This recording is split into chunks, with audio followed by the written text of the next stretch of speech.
Bjale e tla nna sebaka sa go swara thapelo ka situ goba ka monagano.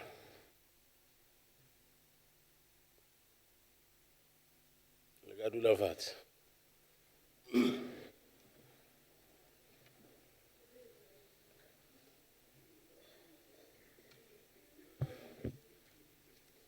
Order, honorable members, may I take the opportunity to announce in terms of Rule 233 that the Council has received the following petitions.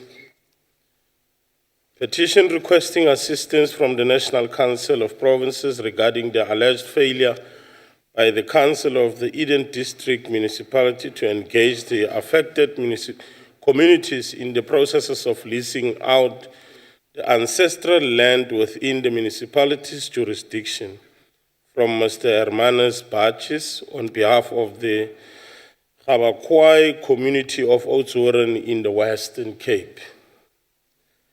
The second one is a petition requesting assistance from the Council regarding the normalization of the process towards pragmatic socio-economic and commercial transformation of the professional hunting and outfitting sector. Western Cape from Mr. C.J. De Beer, Member of Parliament, and on behalf of Dr. Johan Kotsie, Director of Game Technology Hunters Training. The petitions have been referred to the Select Committee on Petitions and Executive Undertakings. I've been reliably informed that the whippery has agreed that there will be no notices or generally there will be no motions. We now come to the first motion as printed on the order paper in the name of the Chief Whip, Acting Chief Whip. Thank you, Honorable Deputy Chair. I hereby move that, notwithstanding Rule 247, Sub-Rule 1, which provides that a sitting of Council will be dedicated for oral questions, the Council considers a resolution for the establishment of an ad hoc joint committee. That Council notes the recently reported incidences of violence against foreign nationals in KwaZulu-Natal, Gauteng, and other areas. Further notes the report and recommendations of the task team of members of Parliament probing violence and attacks on foreign nationals that was established in 2008. That subject to the concurrence of the National Assembly establishes an ad hoc committee to inquire into the incidents of violence against foreign nationals and related matters while incorporating its work, the report and the recommendations of the previous task team of members of Parliament probing violence, attacks on foreign nationals. That makes recommendations where applicable, further exercise those powers as set out in Joint Rule 32 that may assist in carrying out its task, and that the committee consists of 11 members of the National Assembly as follows: African National Congress 6, Democratic Alliance 2, Economic Freedom Fighters 1, and other parties 2, and 9 members of the National Council of Provinces, and sets the deadline by which the committee is to report to the 30th of August 2015. I so move, Deputy Chair. Thank you very much. As there is no speakers list, we shall now proceed to the question, and the question is that the motion be agreed to. But in accordance with Rule 71, I shall first allow provinces an opportunity to make a declaration of vote, if they so wish. Is there any province that wishes to make a declaration of vote? In the absence of any province, then we shall proceed with the voting. Eastern Cape?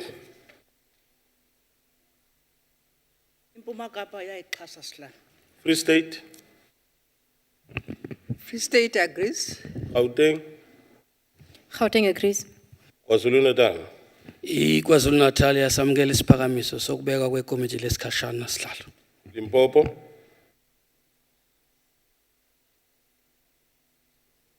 Limpopo? Oh, Limpopo is not in the house. Mpumalanga? Mpumalanga yasekela sihlalo. Northern Cape? Northern Cape agrees, Chair. Northwest, Northwest supports, Chair. Western Cape. Western Cape agrees, sir. 8 provinces voted in favor, therefore, the motion is agreed to in terms of Section 65 of the Constitution. We now come to the second motion on the order paper as printed in the name of the Chief Whip. Acting Chief Whip.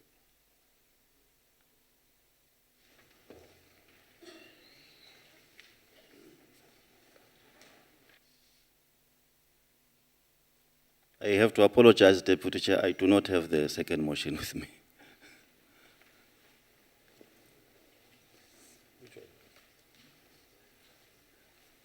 Oh.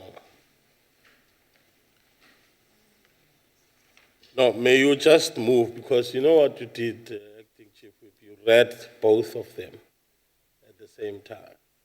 They are 2, but you read 1 and 2. So we dealt with 1 as adopted, so can we then just have a statement that says as printed? My apologies, Chief Whip. I also move motion 2 for adoption as printed on the order paper. Thank you. Thank you very much. As there's no speakers list, therefore, I would allow, in terms of, in accordance with Rule 71, provinces that wishes to make a declaration of vote to do so if they so wish. Is there any province that wishes to make a declaration? In the absence of any, then we shall proceed with the voting. Eastern Cape, Phondo leMpuma Kapa layamkela sihlalo. Free State, I-Free State amukela sir. Gauteng, Gauteng agrees. KwaZulu-Natal, KwaZulu-Natal iyayitshega sihlalo. Limpopo, still not in. Mpumalanga, Mpumalanga support, Sihlalo. Northern Cape, Northern Cape agrees, Chair. Northwest, Northwest supports, Chair. Western Cape. Western Cape inikin xaso, Chairperson. The majority of provinces have voted in favor, therefore I declare the motion as agreed to in terms of Section 65 of the Constitution. Before we proceed to questions, I would like to take this opportunity to welcome all ministers and deputy ministers present and to make the point that we did receive an apology for the minister responsible for human settlements. And I'm raising this upfront, honorable members, so that we don't find ourselves wondering at a point when we come to questions related to human settlements. Apologizing because of the clashes, in the sense that as we engage in questions, a budget vote is also being presented in the National Assembly. So we subsequently then wrote back requesting the minister to then write or put responses in writing, which shall then be forwarded to members who had requested responses to her questions. Therefore, we shall proceed then with the next question, which will be relevant to the Minister of Arts and Culture. Honorable Minister. Thanks, Deputy Chair. And the question here from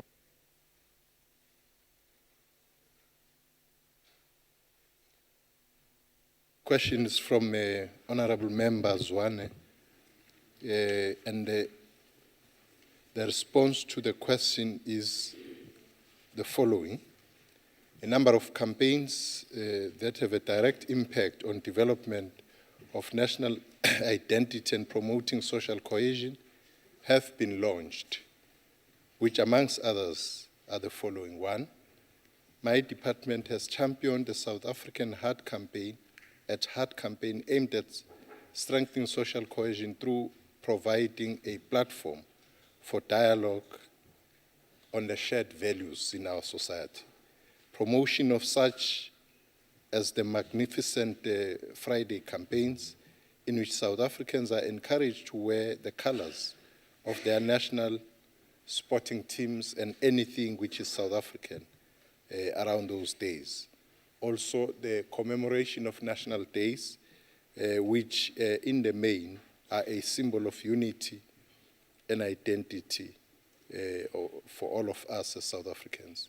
This, amongst others, the effort that my department is contributing to making South Africans share common space which enables people who had been separated for centuries of colonialism and apartheid know and learn each other and understand and appreciate each other's humanity. Public interaction is important in what we call community conversations, which we have with different communities and have been conducting them throughout the country. But let me say that the issue of social cohesion, we don't see it only affecting South Africans. It also goes beyond the borders of our continent. As you would have observed that we had started with the program which would be ongoing of Africa Month, which by and large is reconnecting South Africa with its own continent and ensuring that all intolerances, including racism, xenophobia, and all those things, are addressed in a programmatic way, not only from the point of view of reacting to what has happened in the country here, but as general program, as you would see also unfolding in schools, where learners are taught to be patriotic, firstly by understanding their signs and symbols of their nation, understanding the importance of a national anthem, for instance, the AU anthem and so on, of which I think members would be joining us here in internalizing the AU anthem, just to remind each other that we are part and parcel of the continent. And we end this thing that when we visit elsewhere in the continent, we say, I was in Africa, I went to Africa, or I visited Africa, as if South Africa is not part of Africa. Thank you, Chair. Thank you very much. Honorable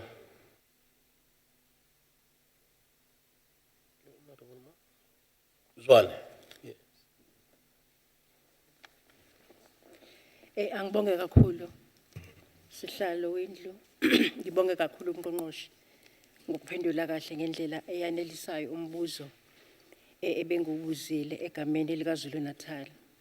Kodwa ke Ngqongqoshe mhlawumbe umuntu angancoma nje ukuthi lolu hlelo lokufundisa umphakathi ngokukwazi ukuhlalisana nokukwazi ukubekezelelana uhlelo olungagcini nje kuphela ngaphakathi eNingizimu neAfrika, kodwa uhlelo olusifundisayo ukuthi kufanele sikwazi ukuphilisana singabantwana base-Afrika.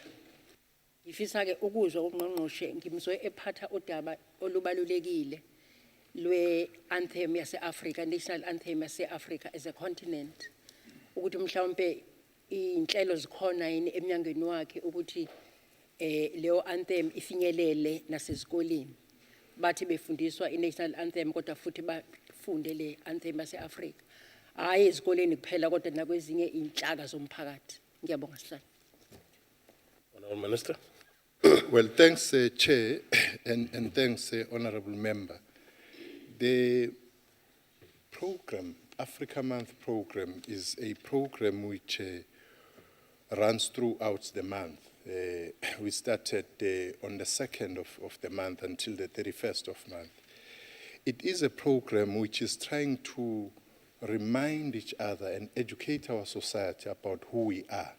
As you would have seen, the logo, where we are asserting that we are Africa. That's where we need to start. We are Africa, and during this month, we would also be unveiling the AU flag that in government official places, buildings and so on, you'll start having the AU flag, and that's extremely important, especially because with the AU Agenda 2063, which is a continuation of a program of reviving, regenerating our continent. It started a long time ago. We as this generation have an obligation to play our role in ensuring that indeed in our lifetime we see in practice the African Renaissance. So it's a program of all of us, because when we do that, people are going to learn that even these borders we have are artificial. These are borders emanating from the Berlin Congress of 1884-85. And they have nothing to do with what or who we are as Africans. There are people today who are grouped as Nguni people or Nguni group. And when you trace the history of those people, you will find that they are called Amazulu today, Amaxhosa, Baswazi, and so on. They come from Ngonini, Africa, which is the center of Africa. So if they today call other people names, they should be the first one to be called names.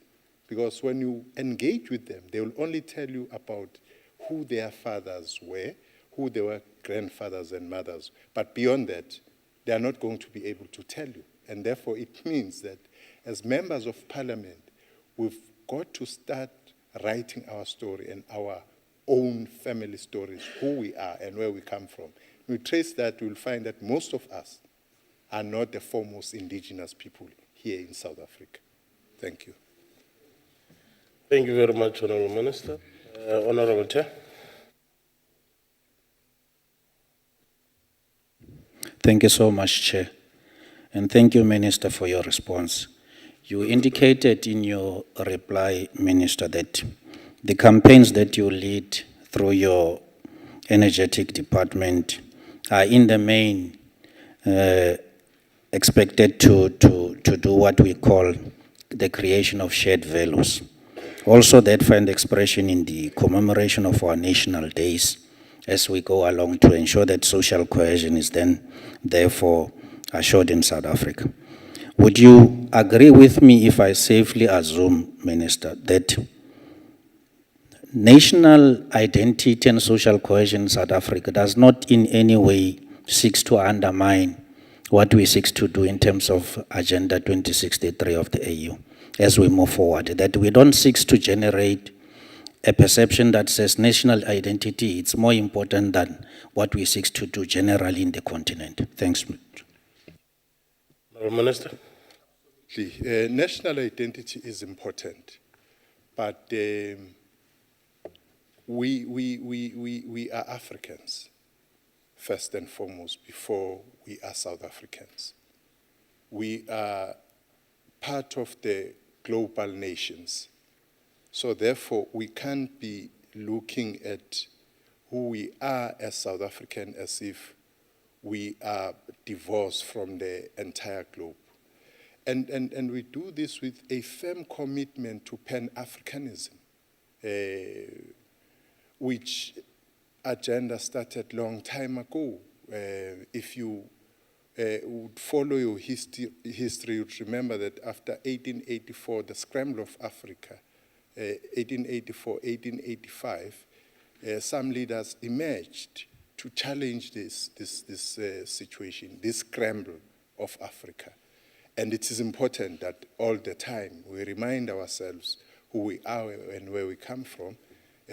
People like Henry Sylvester Williams, who formed in 1897 this organization, African Association, that it was that organization which led to the first Pan-Africanist Congress, which was held in 1900 in London. But beyond that, the contribution of Pixliga Isaka Seme in 1906 in Columbia University with that legendary oratory work he did, asserting, I'm an African. It's all those combined which then led to the formation of the OAU on the 25th of May 1963. You know, taking further the process of decolonizing Africa, responding to what happened in 1884, 1885. So therefore, it would be folly of South Africans to think that ours is about the national borders, which we find ourselves in. By the way, we never chose to be within these borders. But it is borders which should facilitate free movement of people, that tomorrow you can't be in Cairo, you can't be in Dakar without anybody saying that you are a foreigner. There would be no foreigner in Africa coming from Africa, anywhere else in Africa. Africa is for Africans. Whether you are in Cape or you are in Cairo, you are in Africa, and therefore, this is your home, and this is how we understand it. Thank you very much. Thank you very much. Is there any other supplementary question? Honorable, I Thank you, nearly, Chair. I It's nearly okay. forgot your name. Fine. It's okay. Honorable Matthijs. Thank you, Chair. On the question on, and I just wanted to highlight on social cohesion, we know the ANC government has a tendency of turning days of national importance aimed at building social cohesion, both here in South Africa and Africa at large, into ANC rallies that promote themselves and their political agendas. And as the result of this, many people from different cultures and backgrounds feel marginalized and excluded and end up frowning on these days of national importance. This abuse of power has a negative impact on building social cohesion and unity both in this country What is and the in supplementary Africa at question, large. Honorable But Member? can I finish? I'm getting there. Why are you No, but we are interrupting? making a political My question statement is instead. coming. No, order, Chairperson, order, honorable members.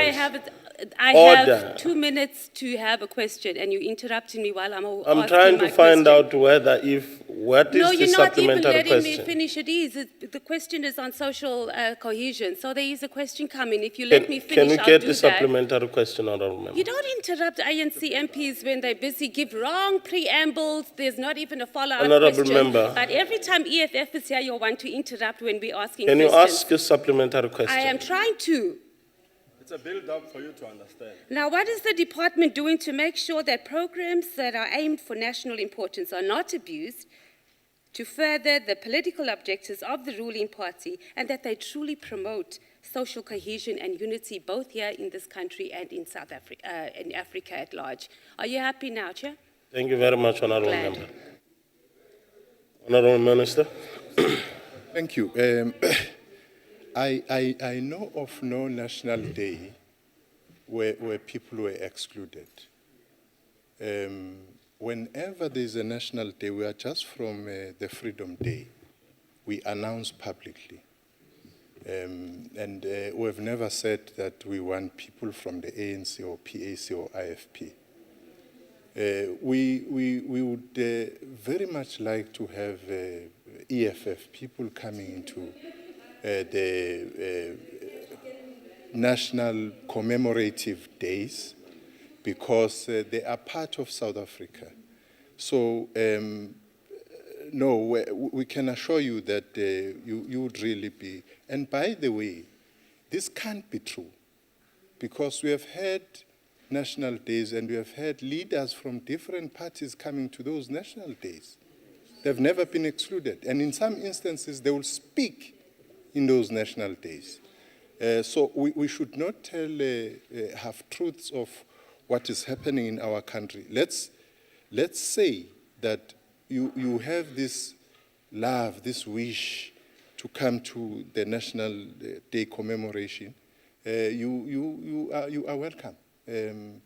What we cannot do, if you decide to come with your paraphernalia, your garb, your parrots, and everything else, you won't be stopped. Even with your overall, you would be there as part of South Africa. It doesn't matter who you are. People should not feel intimidated that somebody is wearing a T-shirt. When we say that we are commemorating this particular day, do not ask people to come wearing their T-shirts or their colors. But at the same time, you can't say people should not do that. It's a free country. We should find a way of getting together. It would be good to see a variety of colors, people coming there with their different colors and chanting their different slogans. We are South Africans. We are united in our diversity. Thank you. Thank you very much, Honorable van Lingen. Did you have a hand up? Thank you, Chairperson. I didn't want to ask a follow-up question. I was trying to indicate that I could not hear the minister. The distance between his microphone and his mouth, he's a tall man, so it's very difficult to hear him. Okay, fine. Then we shall proceed to question numbers 83. Honorable Minister. Oh, Honorable Mtile.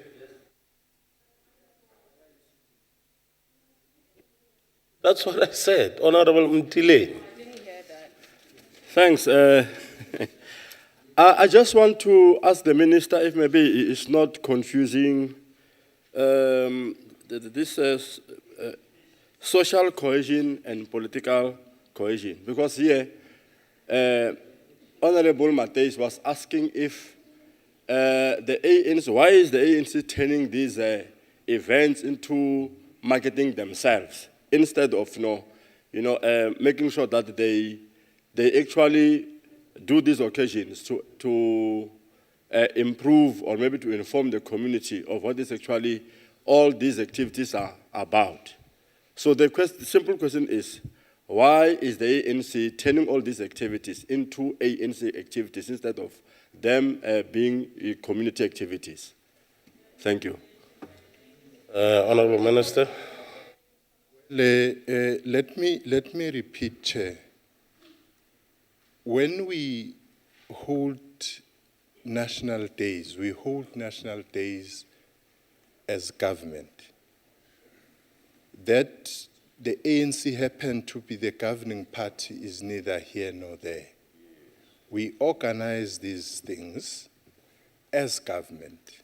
Now, what the party does, I think the confusion is with the person who's asking, the honorable member who's asking the question, that what the party wants me to come here and speak on behalf of the party. There are people who would speak on behalf of the party. I will speak on behalf of government as the department who's responsible for national days. And I'm saying, as that custodian, we want all South Africans, and we call on all South Africans to come and attend National Days commemorations. Just from the Freedom Day, we will be having the Youth Day in June, which will commemorate in Limpopo, for instance. And I'm inviting the member here, the honorable member, to be part and parcel of the festivities of commemorating a very important day in the national calendar, which is the Youth Day. Now, whether when you get there, the ANC dances or does whatever, that's something else. But whether you are ANC or not ANC, nothing has changed. People are, allowed to come. It's a national day. So my advice would that people should really not worry about the ANC or any other party for that matter. If you want to go there and commemorate the day, just go there and commemorate the day. There would be nothing. We have seen this thing. We started in 1994 commemorating these days. We have seen leaders from other parties, individuals from other parties coming together, ANC, EFF. Well, EFF was not there then. It's true. Well, it was not there. And there were other parties which were always here. And because EFF is the new party, I think we must extend this to them, that this is the norm, it's the tradition. Come, Uzani, let's celebrate. Thank you very much, Honorable Minister. That concludes question 67. Question 83, Honorable Minister. Thanks, Honorable Chair. The question is from the Honorable Van Linge, and the reply there is that the primary responsibility for providing library services to public rests with the provinces in accordance with Schedule 5 of the Constitution of the Republic of South Africa, adopted in 1996. The National Department of Arts and Culture does not transfer funding to municipalities. The allocation of grant funding to provinces is informed by a needs-based approach. My department identifies common needs in all the provinces, which are then ranked according to severity at national and then at provincial level. The provincial departments of arts and culture, in cooperation with municipalities, identify areas where the grant funding should be allocated to. Hence, allocation of funds to municipalities is determined by provincial policies. The proportion of the funding that each province should receive is therefore determined by ranking the needs to establish provincial priorities. The most common needs amongst all the provinces are library material, staff, information communication technology, infrastructure, and library buildings. Thank you.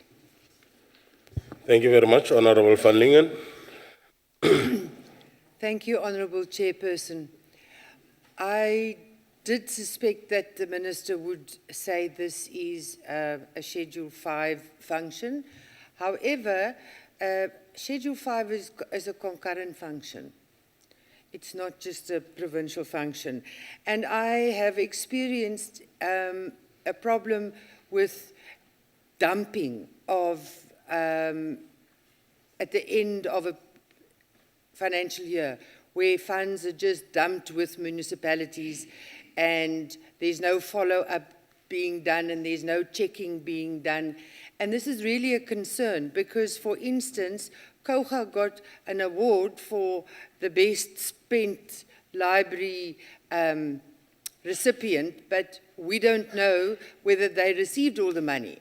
On the other hand, I'm sitting with Rietbron, which is in the Bavians municipality, where there's no funding allocated. And I'm just asking, has the Minister ever considered any measures of checking or following up or monitoring or supervising this? Because grant funding is something very special and we must look after it. Thank you. Thank you very much, Honorable Minister.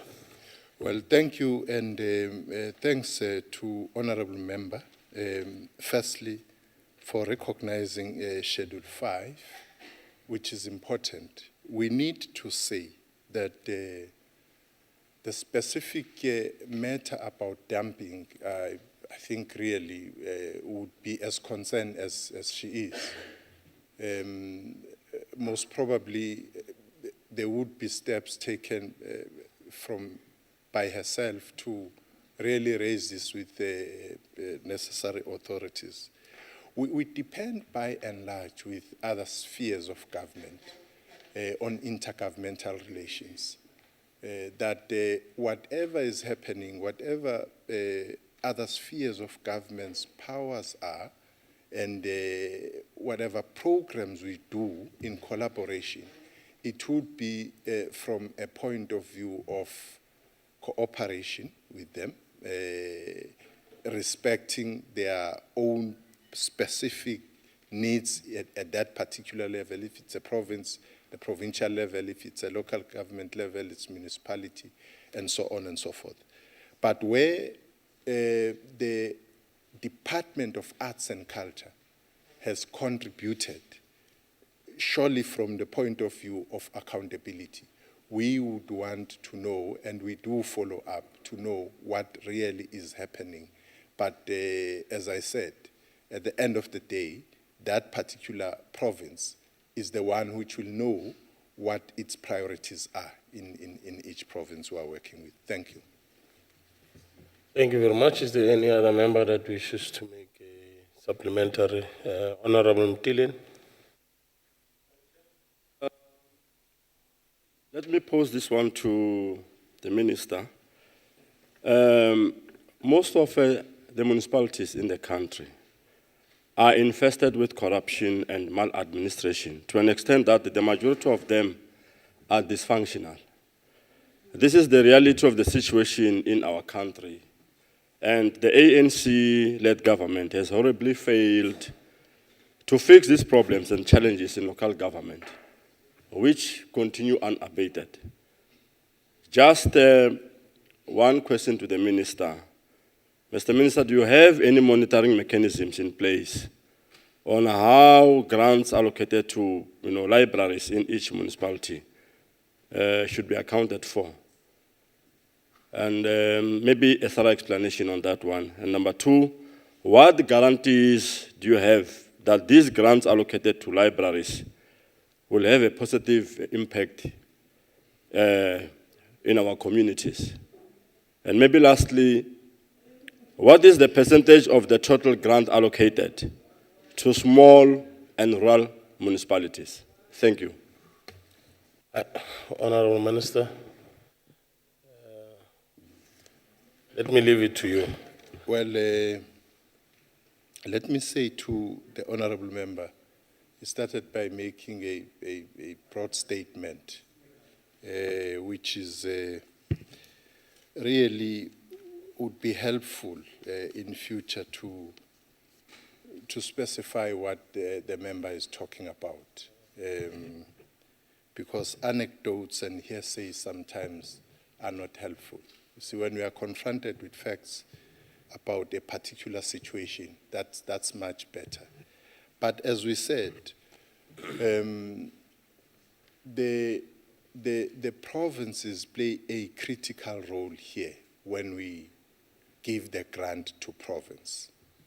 And therefore, provinces are able through MINMEX to report what is happening in their areas on a need-to-know basis when you want to know what has happened there. But all in all, those municipalities belong to a particular province, and they would be accounting to that province from time to time.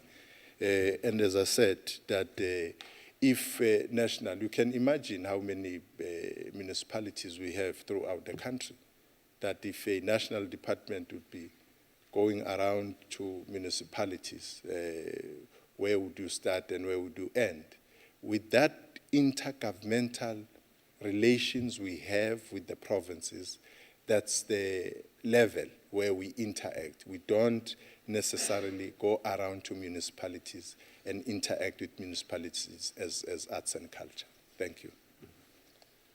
Thank you very much. Is there any other supplementary question?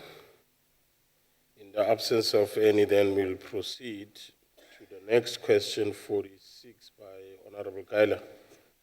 Honorable Minister. Well, thanks, Honorable Deputy Chair. On the 17th of April, this year, 2015, I convened a national consultative conference meeting to discuss the challenges related to issues of statues. But we decided to broaden this to matters related to the heritage landscape in our country. And I must say and thank members, especially political parties who attended, the majority of them were represented here in Parliament, civil society, university students, and other interested and affected parties. Now, that engagement, which was robust and it was soul-searching, amongst others, it probed the intensifying the popularization campaigns about South Africa's key symbols in schools and other spaces, greater civic awareness and national consciousness. The symbols include the preamble of the Constitution of the Republic that was adopted in 1996, amongst others, the flag, the national anthem, and so on. And the Department of Arts and Culture, Basic Education and Higher Education and Training closely collaborate to ensure that transformation of national symbols, heritage, culture, and education system is effected.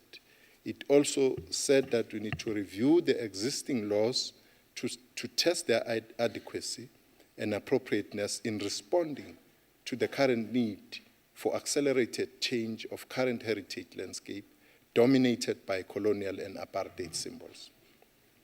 Use the existing laws for the transformation, removal, transfer or replacement of any statue, public symbol, or place name. Government and stakeholders to make emphasis that the attacking and defacing of the statues is unlawful and criminal, and call for law enforcement to act to prevent these unlawful incidents, and the communities to work with law enforcement agencies to report unlawful incidents and protect the symbols.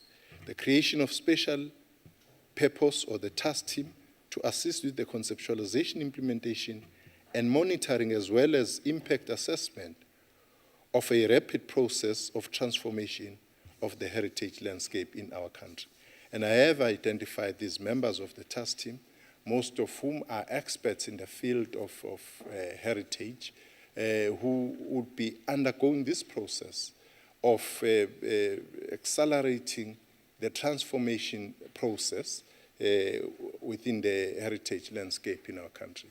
There were things we agreed on, and one of them was that they are protagonists of colonialism and apartheid, and those who represented that phase should not be in the public spaces.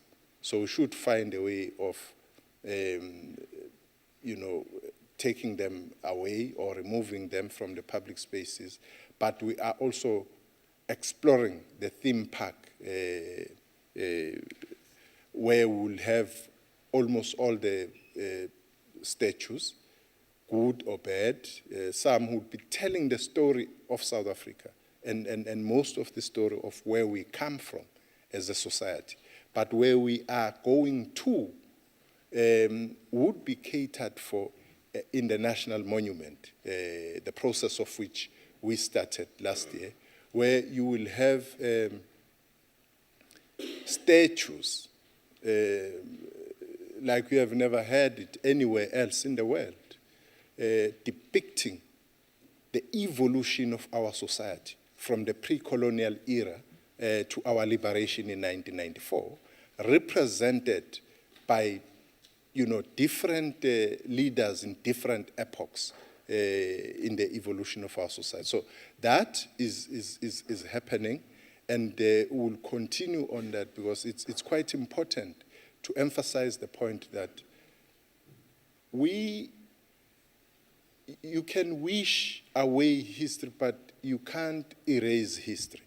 There has to be a way where people understand our history and learn about our history.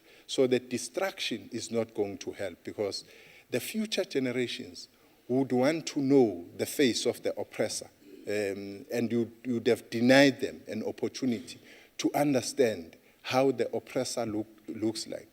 But as we said, that the public spaces are spaces which are going to be guarded jealously, but whether a statue is going to be removed at the end of the day or will remain, throughout that process, there is going to be consultation.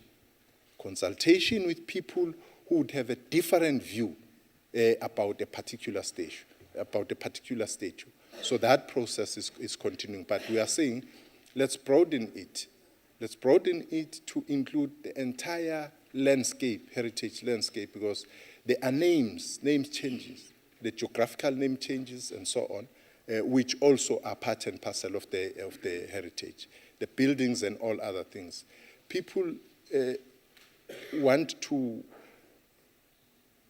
come up with a wrong impression that the issue of the statues is a new thing. This thing has been there. This very NCOP here, when you go outside here, you had Verwoerd, and you had, who's this other guy? Foster. They are not here.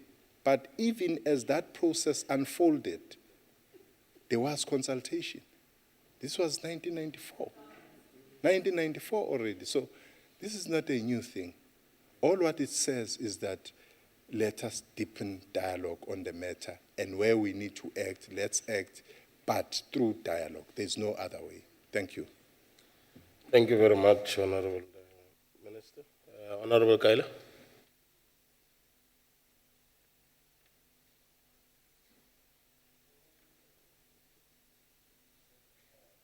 Where's the power? This one is on. It's on now.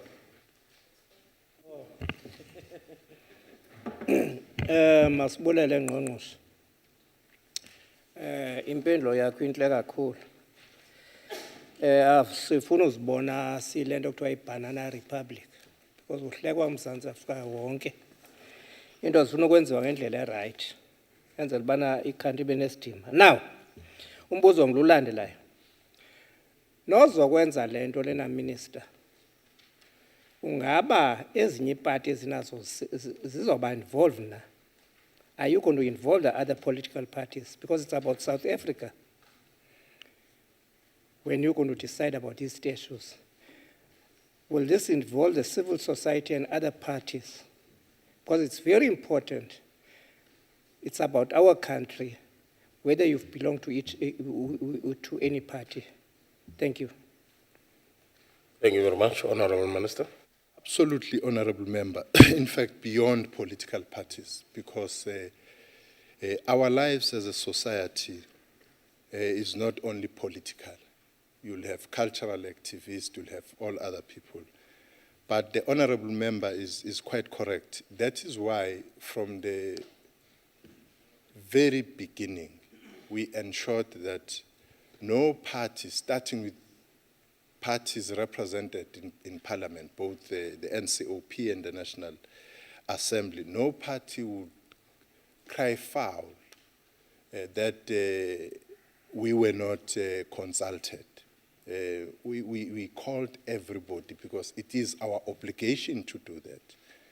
Now, whether at the end of the day parties decide to come or not to come, that can't be our problem. But we'll continue, persuading people to see the most important thing, that one of the reasons which made South Africa to be in the international map is the ability of its leaders to confront problems and deepen dialogue among society. And that becomes important even now, and it will continue. But there will be no exclusion. If there is any exclusion which would be detected, it would be because some people decided to exclude themselves. But as government, we have an obligation to include everybody. Thank you so much. Thank you very much. Is there any other supplementary question? Honorable Matthys. Thank you, Chair. The apartheid had as an important mission the defacing of the black body, the stripping of its dignity, and the forcing alien heroes, rather, on the values of the African people. Our liberation struggle produced many black women and men who sacrificed their lives for the purposes of freeing this nation from the shackles of that the apartheid imposed. Now, what is the department doing to ensure that the legacy and the heritage of those who have brought us freedom is not eclipsed by the need to preserve offensive symbols of black oppression like this Louis Botha statue outside here in Parliament? Thank you. Thank you very much, Honorable Minister. Well, Honorable Chair, I've just said, well, firstly, the issue of defacing or blackening faces of people and so on, those are acts of racism. And as a society, there are things which should, in our list, be bottom lines. There is no way that we should be tolerant to such discriminatory practices as racism. So we should fight racism all the time and raise the voice. We have to defeat it. if we are to build an unracial society, it means racism has to be confronted and defeated, like we defeated apartheid. It should continue. But I've just said that those who fought for liberation, if you go around the country, you will realize that since 1994, so much has changed in terms of signs and symbols. If you take a province like what was known as Orange Free State today, it is Free State today. It was known as Orange Free State then, it's Free State today. When you land at Bramfisher, if you have forgotten, and that is a hero of our struggle. If you like, you would go to what was known as Jan Smuts Airport today. Anybody who lands in South Africa lands at O.R. Tambo Airport. If you go around the country, you will see buildings, you'll see streets, you'll see places. There are names after our leaders. All our leaders, be they Seme, be they Mandela, be they Sisulu, the list is on. Be they Sobukwe, be they Biko, all of them, the leaders of our people are there in our streets, the Joe Slovos of this world. Obviously, we'll never be satisfied because it should continue. This is why we are saying that as part of this project, we are building a national monument. You see, if you go to Ghana today, you would know that the late President Nkrumah died in Guinea and he was buried there. But the later generations took him to his country, which is Ghana, to his village, Nzima people. But today, if you go to Ghana, you will find him in the Freedom Square in Accra.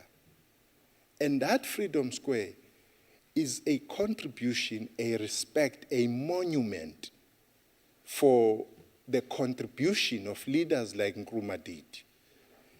Elsewhere in the world, you will find such monuments. We are building ours here in the seat of power in Tshwane, together with the city of Tshwane and the province of Gauteng. So therefore, this is an ongoing process. We are very much aware and conscious of the fact that our forebears sacrificed their lives. And some of them we were in trenches with. Sometimes you don't necessarily need to be told about that because it's something you know. And therefore, your commitment can never be questioned to that.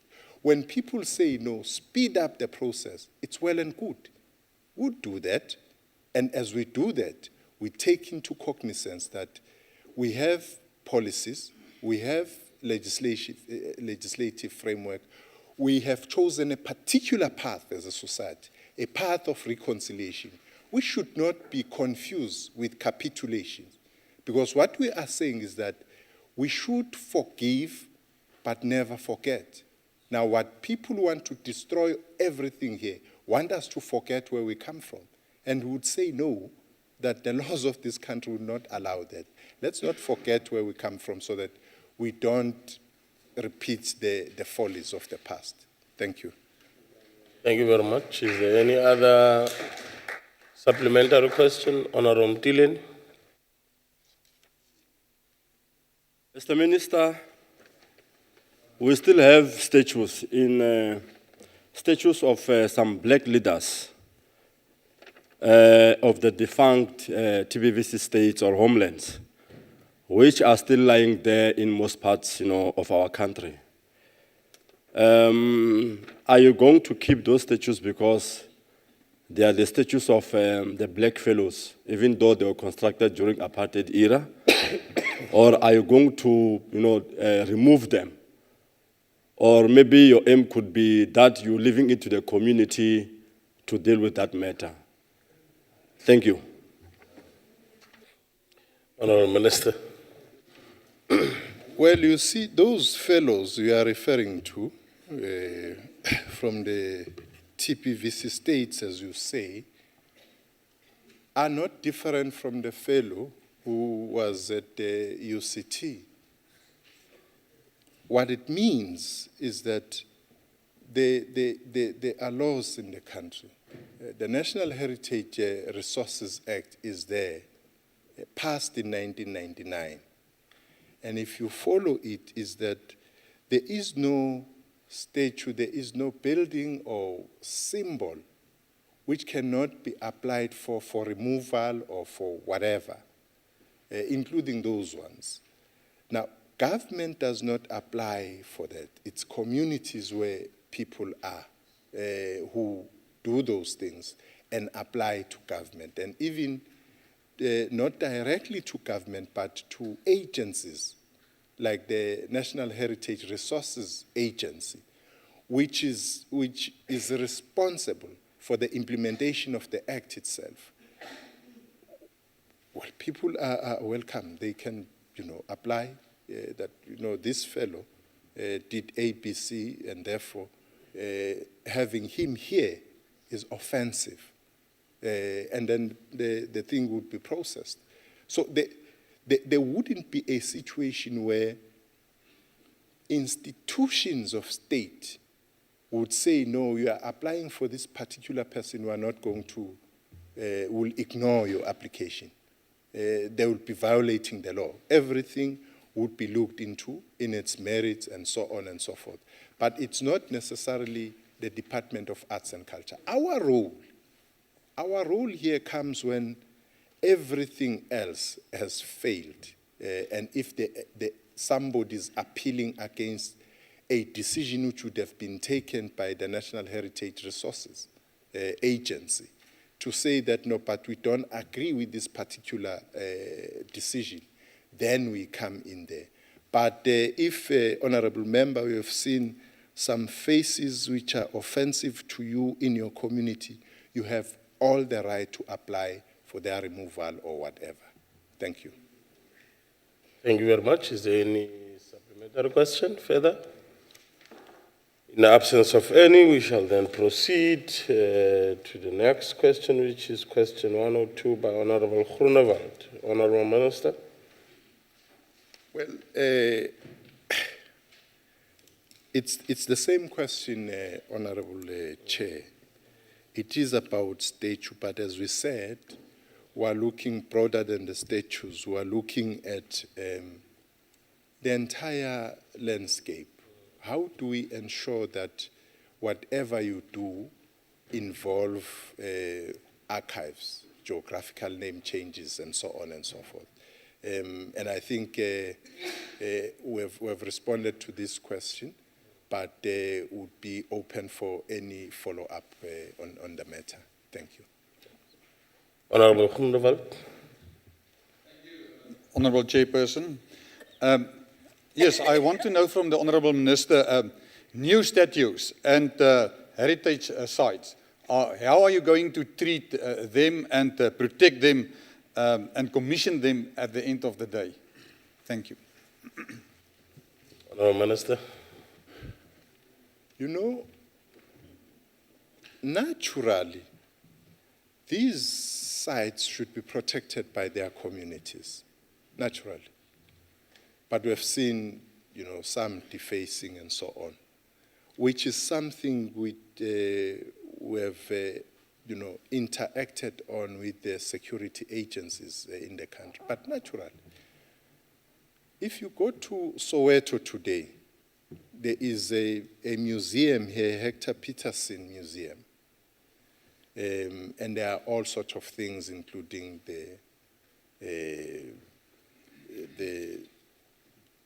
his portrait there, and so on.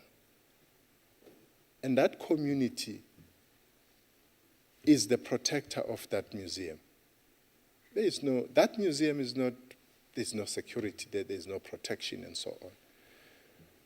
We should condemn that thing when people go and destroy property. It's something which has to do with the mindset. Because it's not about, by the way, those ones which are mentioned, whether it's Paul Kruger or whoever, it started long time ago. King Tshwane, for instance, was once defaced in Tshwane. If you go to Craddock, the Craddock 4, if you go there now, that memorial is defaced. What it says is that we have a duty to educate and engage with our society. That's why we've emphasized the point of deepening conversation amongst ourselves about the importance of ensuring that people do not do things which are unlawful. But it's not only a legalistic approach only, it is about education. Because why would people in Craddock deface the memorial of Sparom Konto, Matthew Koniwes, Fort Kala? I mean, those are the leaders of our people who fought for the freedom we have today. So you expect that the people are the ones who are going to defend this thing. So it is important that we intensify, all of us, we intensify education amongst our people, that if you don't want a statue, rather follow the processes that it's removed. But do not deface it, do not destroy it, because even as you do that, you will still need to go somewhere and see that statue. There are people who still want to see Herzog, for instance. And we were well aware of that when his statue was removed at Union Building and you had Mandela. We're quite aware of that. But to destroy, you are actually trying to obliterate history. Now, you can't obliterate history. History is history, good or bad. It must be told, it must be known, so that in future, whatever was bad does not carry through. Thank you. Thank you very much. Is there any other supplementary question? Honorable Matthys. Thank you, Chair. I don't know about having signs and symbols all over that represent a history that is very ugly. I mean, if I've been raped, for example, I don't want to have a picture everywhere to remind me of my history, just for the sake of culture. I don't know if that's history. And most of these symbols represent something that was a very, very, very ugly and hurtful past. So having symbols of statues everywhere is just not appropriate. On to my question. You know, we have these statues of Jan Smuts, Louis Botha, Verwoerd, and others that represent the heritage of white supremacy. And in the countries such as ours, history seems to be honoring that. I mean, even here in our parliamentary grounds, we have Queen Victoria. Are there not more important South African heroes that we can have? We have Mama Winnie. Why don't we have, what role does Queen Victoria play here that we have symbols of her in parliamentary grounds? Thank you. Honorable Minister. Well, as I said, Honorable Chair, or maybe let me start here.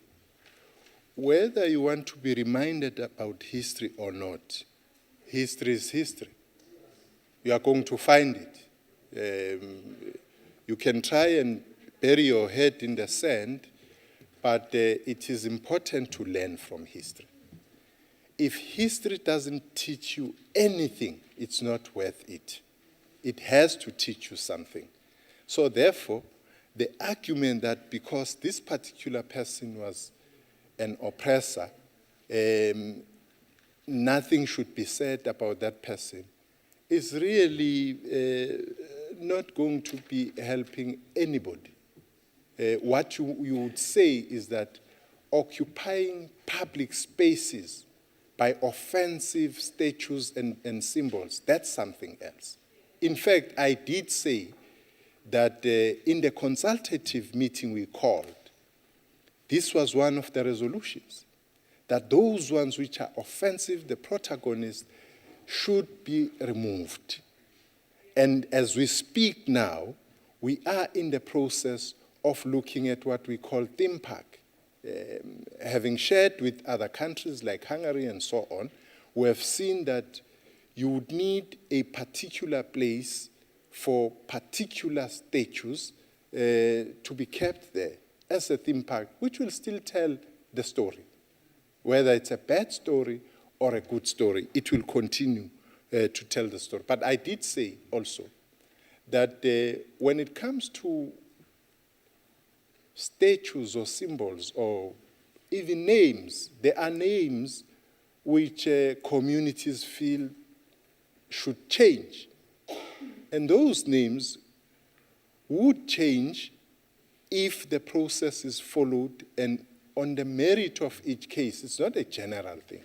On the merit of each case, you'll have to look into that and say, no, indeed, this thing is offensive because of ABC, and it has to be removed. It would be removed.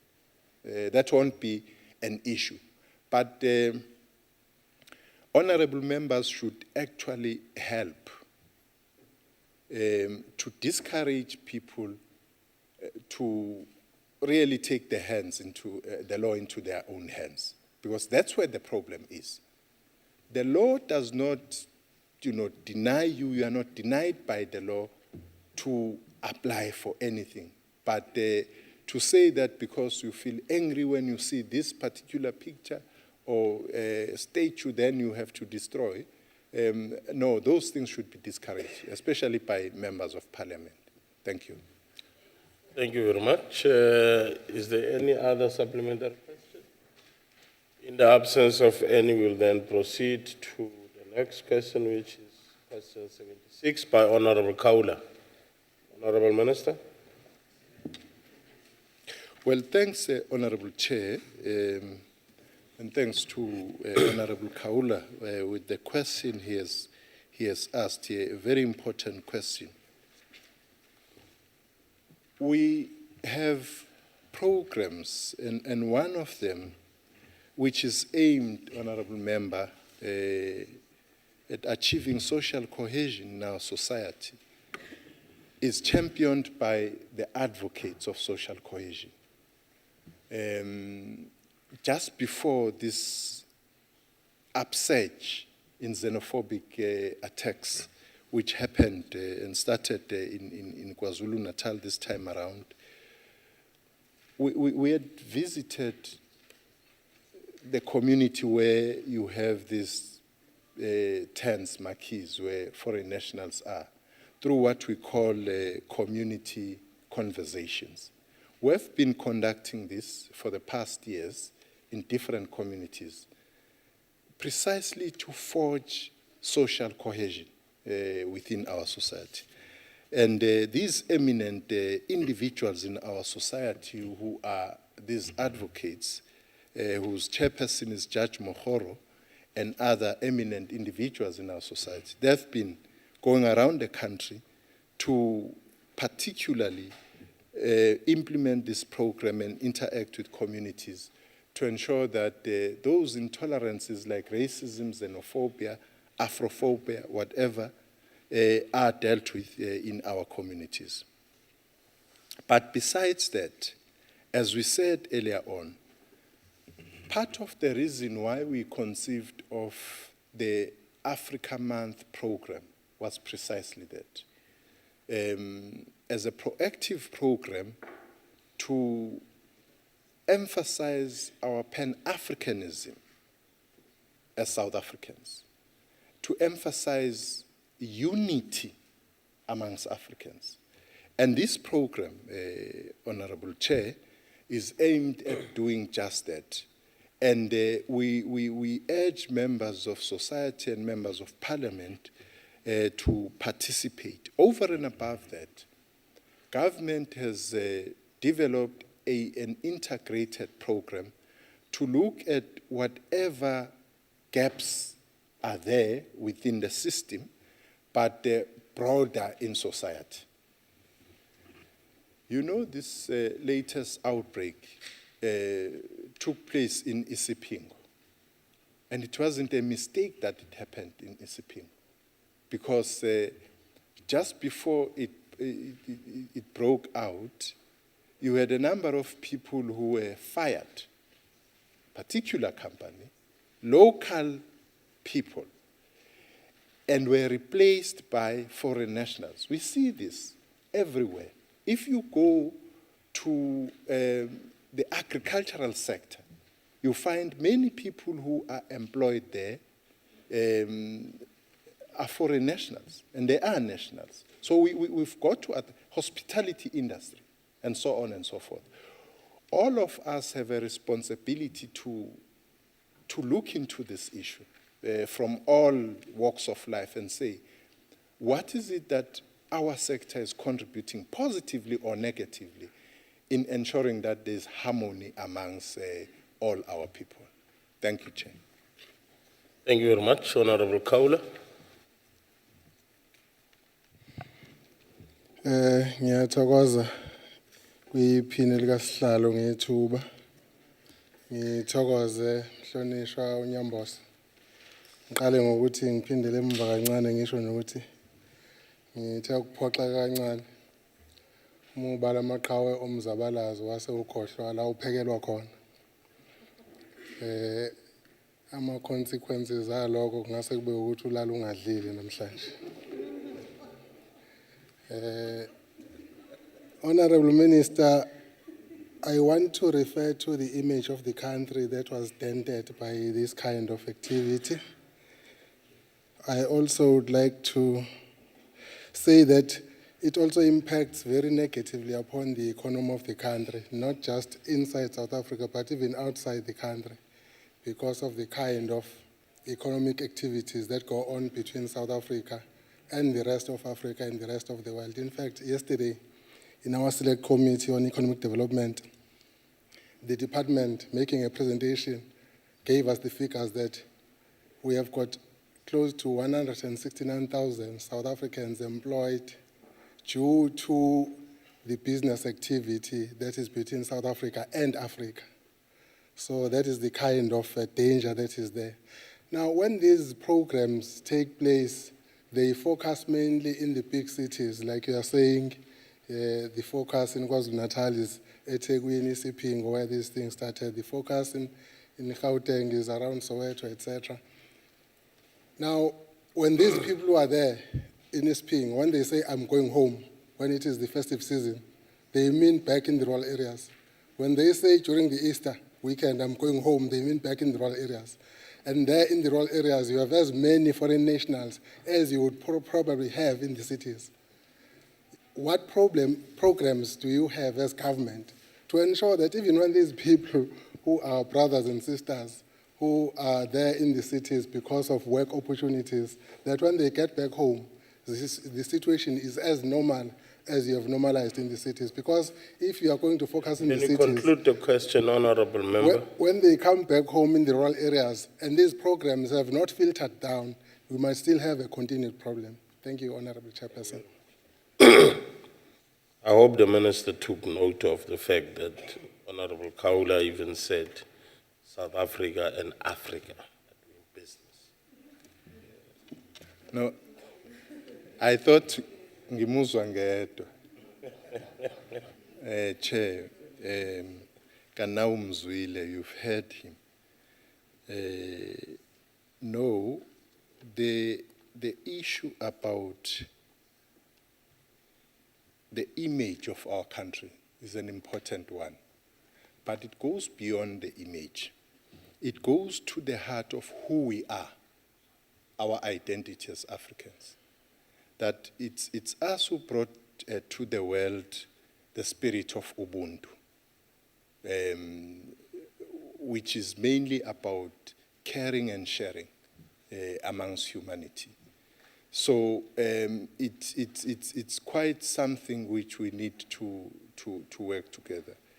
Government would obviously be at the bridgehead of these campaigns, but the involvement of all our communities become important in this instance. Our community conversations are not only in towns; they go to townships, they go to villages and rural areas and elsewhere. As I say, that part of what the outreach program, and it would be a mistake on our part to concentrate only in urban areas and big cities, because we know that many people in our society come from rural areas. That is why rural areas and villages and so on are part and parcel of the program.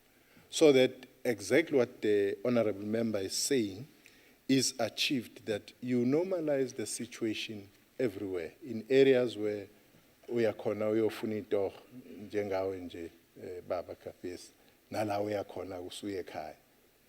Kuyafana nje noma isetohweni noma isekhaya, kufanele kusetshenzwe yonke indawo ngendlela efanayo ukuthi abantu bakithi baqwashiswe ngokucwasana, because it would be something strange if it becomes a subculture that a people, a heroic people of South Africa, who rose and fought not only colonialism in a classical sense of the word, but also fought colonialism of a special type in the form of apartheid, will turn around working with other people, primarily African people, who have always embraced Nkrumah as their leader, Kenyatta, Lumumba, Sankara, and so on as their leaders, that today can turn around and say people who come from those countries have to be ill-treated, have to be hurt and harmed.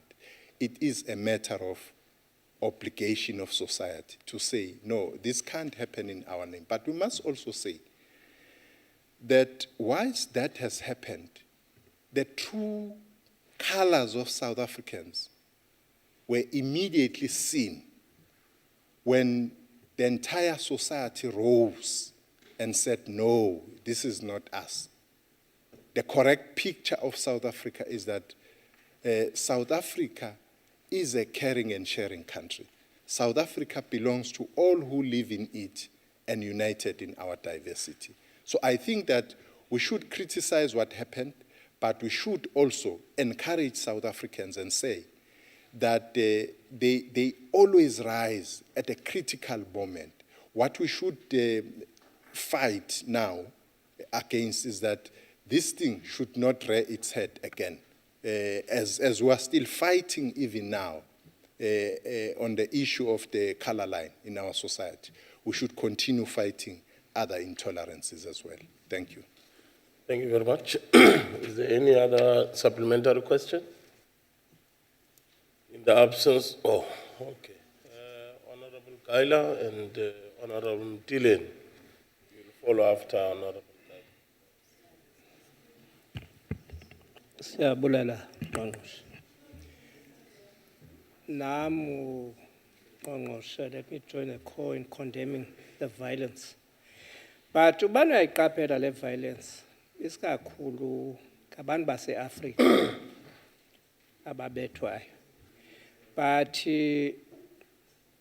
ingaske ningurhulumente,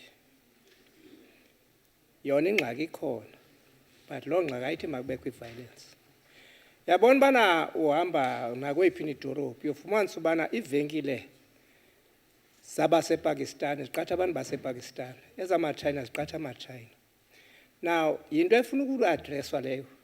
Uyofumanisa uba abana bakuthi abantu baqathwa ngabantu abatshayelayo kwaye bame phandle bathi makungene. So ke kuyafuneka nizi-department niyijonge loo nto leyo, nidibane nibonisane, because noko ikuhlungu yona, masiyithethe inyani, Minister, masekube siqhathana kule nto lena. Ikuhlungu into yobana abantu bakuthi babonele ubana bangasebenza into yokuklina qha. Phula kakuhle Mhlekazi, ndithi kuwe le violence ibetha abamnyama, ama-Afrika. But ubani ujonge eMzantsi Afrika, ngaya nakule yakho idolophu, uyofumanisa ubana ezamaChina ziqatha amaChina, ezamaNdiya ziqatha amaNdiya. So iyafuneka nizidibane ke nihlale phantsi nibonisane, because izosibethe ekugqibeni le nto sihlazekile ngokuna. Ingaske nibonisane nizidibane ubana kungenziwa kanjani ubana noko abantu bethu makubabonelelwe. Enkosi. Thank you very much, Honorable Minister. Well, thanks, Honorable Member Kaila, and we all say the same thing of condemning violence, but as we said that we should look beyond that, beyond condemnation. Then what? We should put in place processes and mechanisms and programs which would be proactive in nature, be able to prevent such things. He then touched the issue of business. As I said, the Interministerial Committee is an integrated approach of government looking at the whole host of things. I just made examples about some of them, whether it's issues related to securities, issues related to private sector and so on. All those matters are being discussed and looked into. Without getting into specifics, that Chinese employ Chinese, well, there are Chinese who employ South Africans also, and Indians employing South Africans. So I am saying that let us come up with a comprehensive approach on the matters at hand and say, these are the areas, these are possible areas we need to concentrate on, possible danger areas. What then do we do? In that way, in an integrated way, we'll be able to deal with all other challenges we are faced with. Thank you, Chair. Thank you, Minister. The Honourable Mtileni. Thanks, Chair. Xenophobia, defined as a dislike of or prejudice against people from other countries, simply ignores the socio-economic realities under which the violence we witnessed live under. All the people who were attacked were black. They lived under poor conditions, and government had failed them. The first reaction from government was denial that South Africans are not xenophobic, and then asking African foreign nationals to leave without addressing the underlying issues that sparked the violence.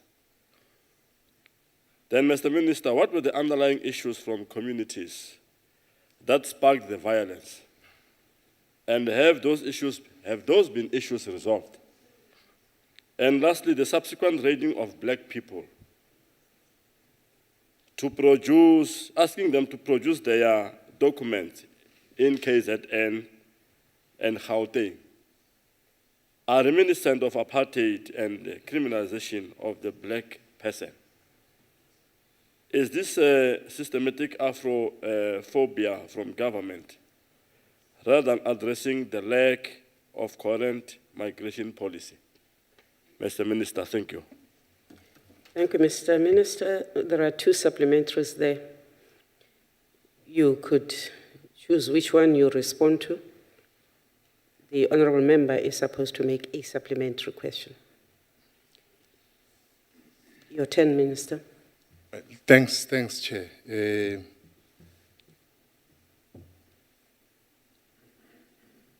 One of the reasons why it was easy to understand what was happening, maybe the member would not remember this because at the time was not a member of parliament.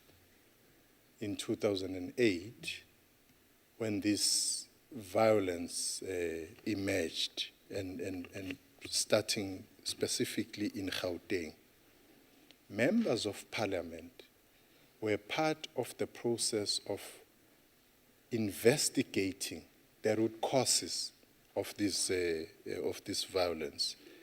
And they were able to identify those root causes. And amongst others, it's the whole scramble of economic survival, microeconomic survival in our communities, through local businesses, outsmarting and competition at that level, issues of markup prices and all those things.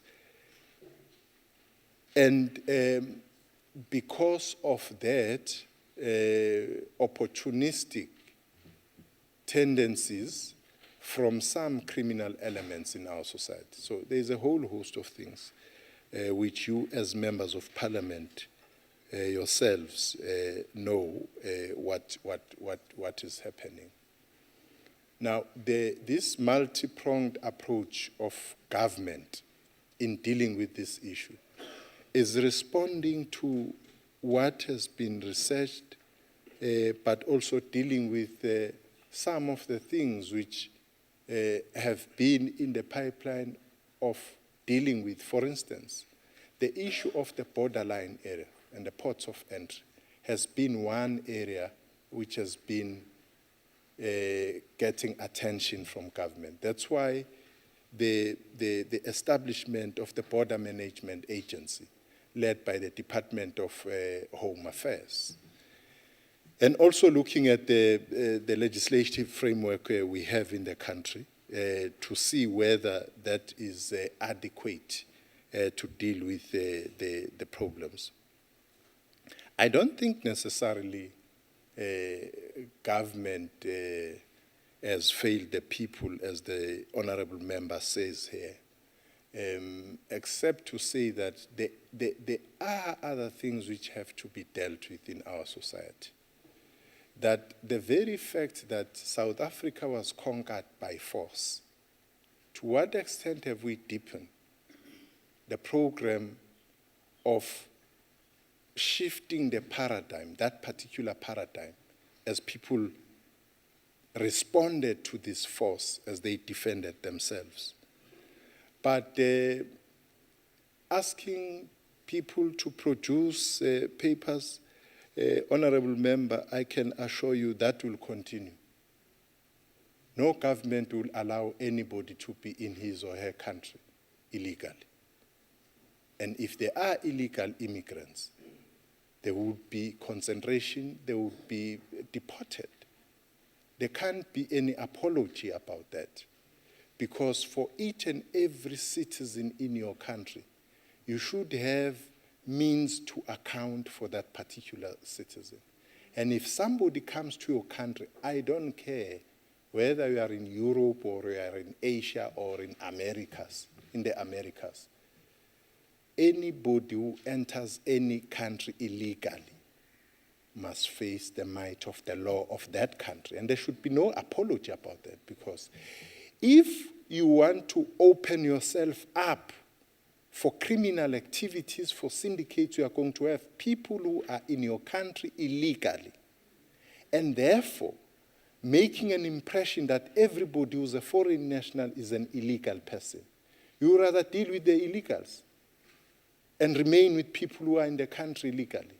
So if that gives the member discomfort, I'm sorry, he's going to be having this discomfort forever, because it's a program which will continue for government to ensure that illegals are not in South Africa. Thank you very much. Thank you, Minister. That concludes the questions put to the Minister of Arts and Culture, and we thank you, Honorable Minister. Honorable members, we proceed to the questions posed to the Minister of Basic Education. And the first question is question number 70 by the Honorable Mkuku. Thank you very much, Honorable Chairperson. Honorable Chairperson, it's an interesting and important historical coincidence that I'm here in this August House today, because almost 21 years to the day, in my maiden speech in this House, I made reference to the statue of Henry Verwoerd and B.J. Foster. And I argued for its removal because they were oppressive and repressive symbols. And what the ruling party then did, in addition to that, there were paintings of former cabinet ministers posted on the walls, and Honorable Chairperson, you would remember that. And the ruling party took the matter through the Rules Committees, and they were then removed to what a journalist then facetiously called Buresik Park. But what I'm saying now, it's quite interesting that I'm here today in this chamber, and the Honorable Minister of Arts and Culture is dealing with this very, very sensitive issue of statues and the implications for the nation. The second very interesting historical coincidence, Honorable Chairperson, is that the first question that is being posed to me is about asbestos schools.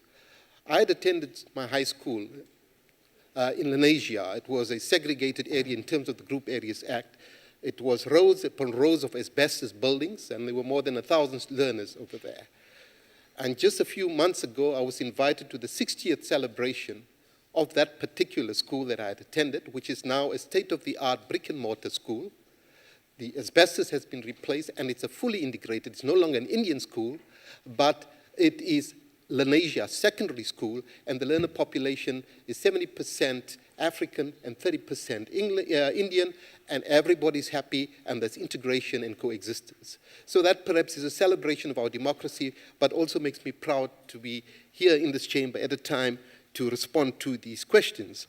The easy response to the question, Honorable Chairperson, is that the Department of Basic Education, with the support of the presidency, has embarked on a program called ASIDI. It's the Accelerated School Infrastructure Development Initiative, which was aimed at eliminating mud schools and unsafe schools.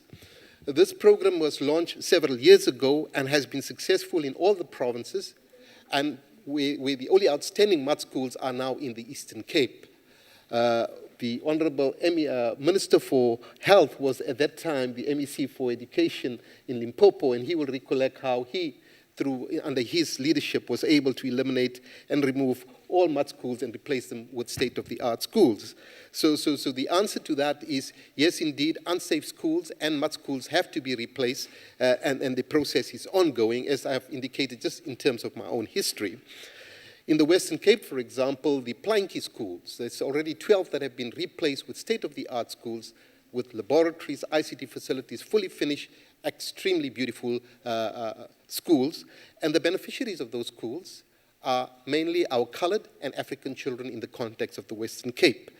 Now, the other element to this is that there is a regulation. The regulations have been put in place where there are norms and standards, and provincial departments have a responsibility to ensure that they comply with the standards. So where there are unsafe schools, schools made out of metal and wood, and asbestos, which is not fit for the health and well-being of our learners, they have to be prioritized, and a period of 3 years has been set aside for those structures to be replaced that are partially made of these materials, and 7 years for fully made of those materials, and 7 years for those that are partially made. And indeed, the progress in relation to that, with the collaboration of the National Department, has been excellent. Thank you very much, Honourable Chairperson.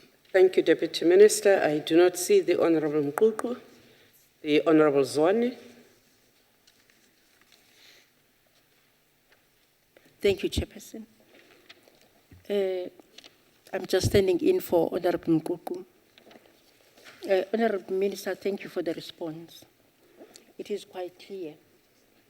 Mike, However, please. one would assume that all provinces subscribe to ASIDI, and all provinces are recipients of grants for infrastructure development.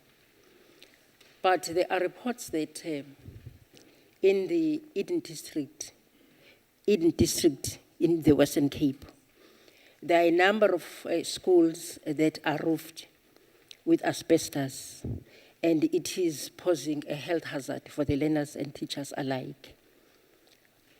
Can the National Department of Basic Education assist in facilitating and ensuring that this situation is turned around? The Department of Basic Education in the Western Cape is fast enough in ensuring that these structures are removed because they are a health hazard. Thank you. The Honourable Deputy Minister. Thank you very much, Honourable Member. And indeed, our responsibility as a Department of Basic Education and as a ministry is to ensure that our learners, wherever they might be, whether it's in Western Cape, KwaZulu-Natal, or any other part of the province, are taken care of. The reality in relation to the Western Cape is we've already replaced 12 unsafe schools, these planky schools and asbestos schools, with state-of-the-art schools, each costing not less than 35 million, fully equipped with halls, and some of them to even have dance classes. So that is a state-of-the-art school. So if you go down to the Cape Flats, you would say, well, I don't have any problems in sending my child to a school with this kind of infrastructure and facilities. as we speak right now, Honorable Chairperson, there are another 13 schools. 12 have been already completed and delivered, and there are another 13 schools under construction, which we hope will be completed by the end of the financial year. That is the contribution of the National Department through the ASIDI program, which is managed through the Presidential Infrastructure Coordinating Council itself. Then there is obviously the responsibility through the grants, infrastructure grant that the Western Cape receives to basically do its part. And they have worked collaboratively with the Department of Basic Education to ensure that we do not duplicate our work and our targets, that we work in a cooperative manner in order to ensure that the problem with regard to unsafe structures, particularly asbestos and planky schools, is eliminated. So the future does look good for the children in the Western Cape and elsewhere in the country, Honourable Chair. Thank you, dear. The Honourable Lavskachny.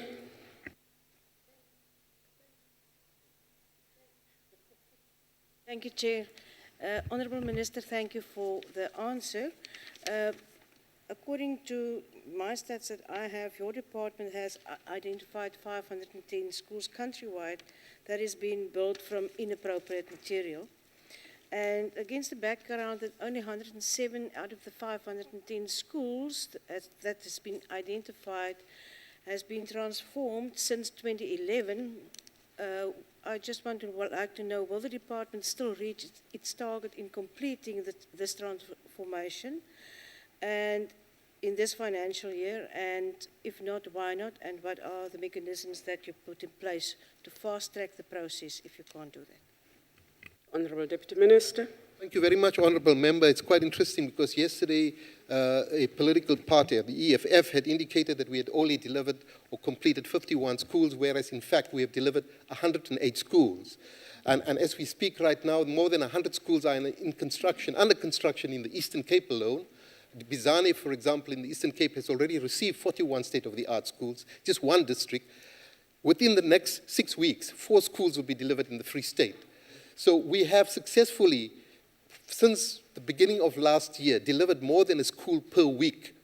And it's just not an ordinary school comprising 4 classes. It's a state-of-the-art school with all the facilities fully furnished. And I do believe that if we continue with the same resolve and better organization and more efficient organization, which we've put in place to ensure that things are delivered more efficiently and much more economically and in a much more comprehensive way, I do believe that we would succeed in eliminating the phenomenon.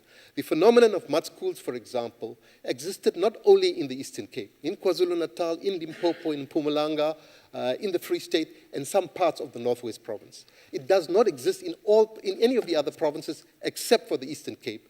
And that is why the Eastern Cape becomes the primary beneficiary of this particular program to replace mud schools and unsafe schools. But that does not detract from our responsibility to the other provinces. And indeed, the Western Cape is the second biggest recipient of this particular intervention. Thank you, Honourable Chair. Thank you, Deputy Minister. Any other supplementary? The Honourable Mateis and the Honourable Geile. Those will be the last supplementary. Ma'am. Thank you, Chair. How many schools need upgrading or renovations to meet the minimum norms and standards, just countrywide, just a figure, so we know what we're talking about in comparison to how many have been built? So how many require renovation or need to be upgraded to meet the norm and standards that the Department of Education has signed? Thank you. Honourable Deputy Minister. Honourable Chairperson, the question is about asbestos schools. If the Honourable Member had indicated to me that she was talking about schools that comply with the norms and standards, I would have been more than happy to bring this information with me. What I can indeed do is provide that to the Honourable Member as soon as I can. That information is indeed available because each province has its challenges and these details are set out in terms of its projections. All provinces, in terms of the law, in terms of the regulation, have to provide annually a report in terms of what the status quo is with regard to unsafe schools, what they've done in order to comply with this, and what their plans would be for the future. So this information can be made available to the Honourable Member on request. Thank you. Thank you, Deputy Minister. The Honourable Geile.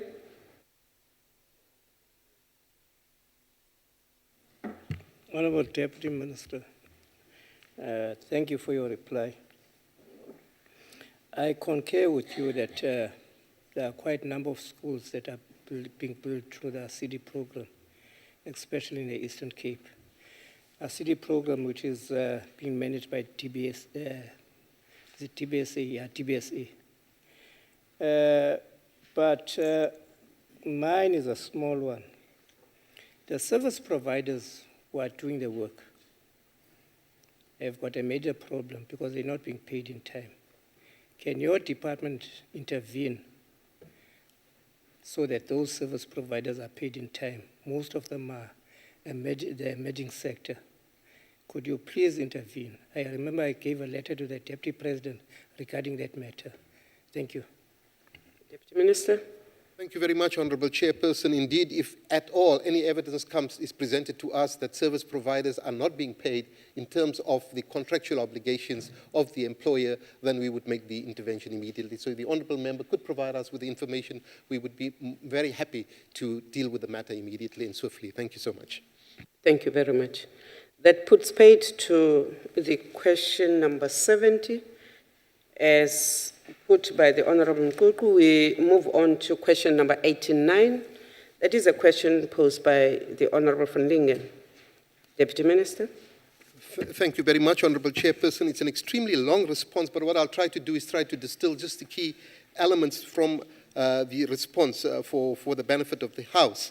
The provision of the measures that have been taken by the Department of Basic Education to improve learner performance in the National Senior Certificate are as follows. Firstly, the provision of additional learning and teaching support material, that is LTSM, and such examples of which are exemplars so that learners could basically have exemplars of what they could expect in a matric examination.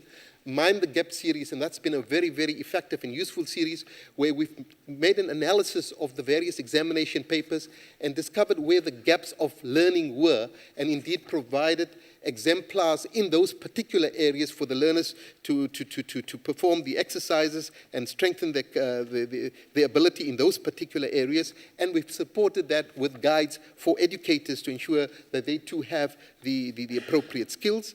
We've provided DVDs and we've provided mathematics and science textbooks, the Siavula Shuttleworth textbooks to all grade 10, 11 and 12 learners. Every black and white child, quintile 1 to quintile 5, has been the recipient of those books, and these books have contributed very positively and meaningfully to an improvement in the matric results. The second is we now have a broadcasting platform, and it runs on two channels, channel 201, which is the Open View channel, and channel 319, which is dedicated to education. And through our collaboration with Mindset and other entities, we are able to broadcast matric and senior examination content material, particularly in the areas of mathematics, science, accountancy, and the languages to our learners.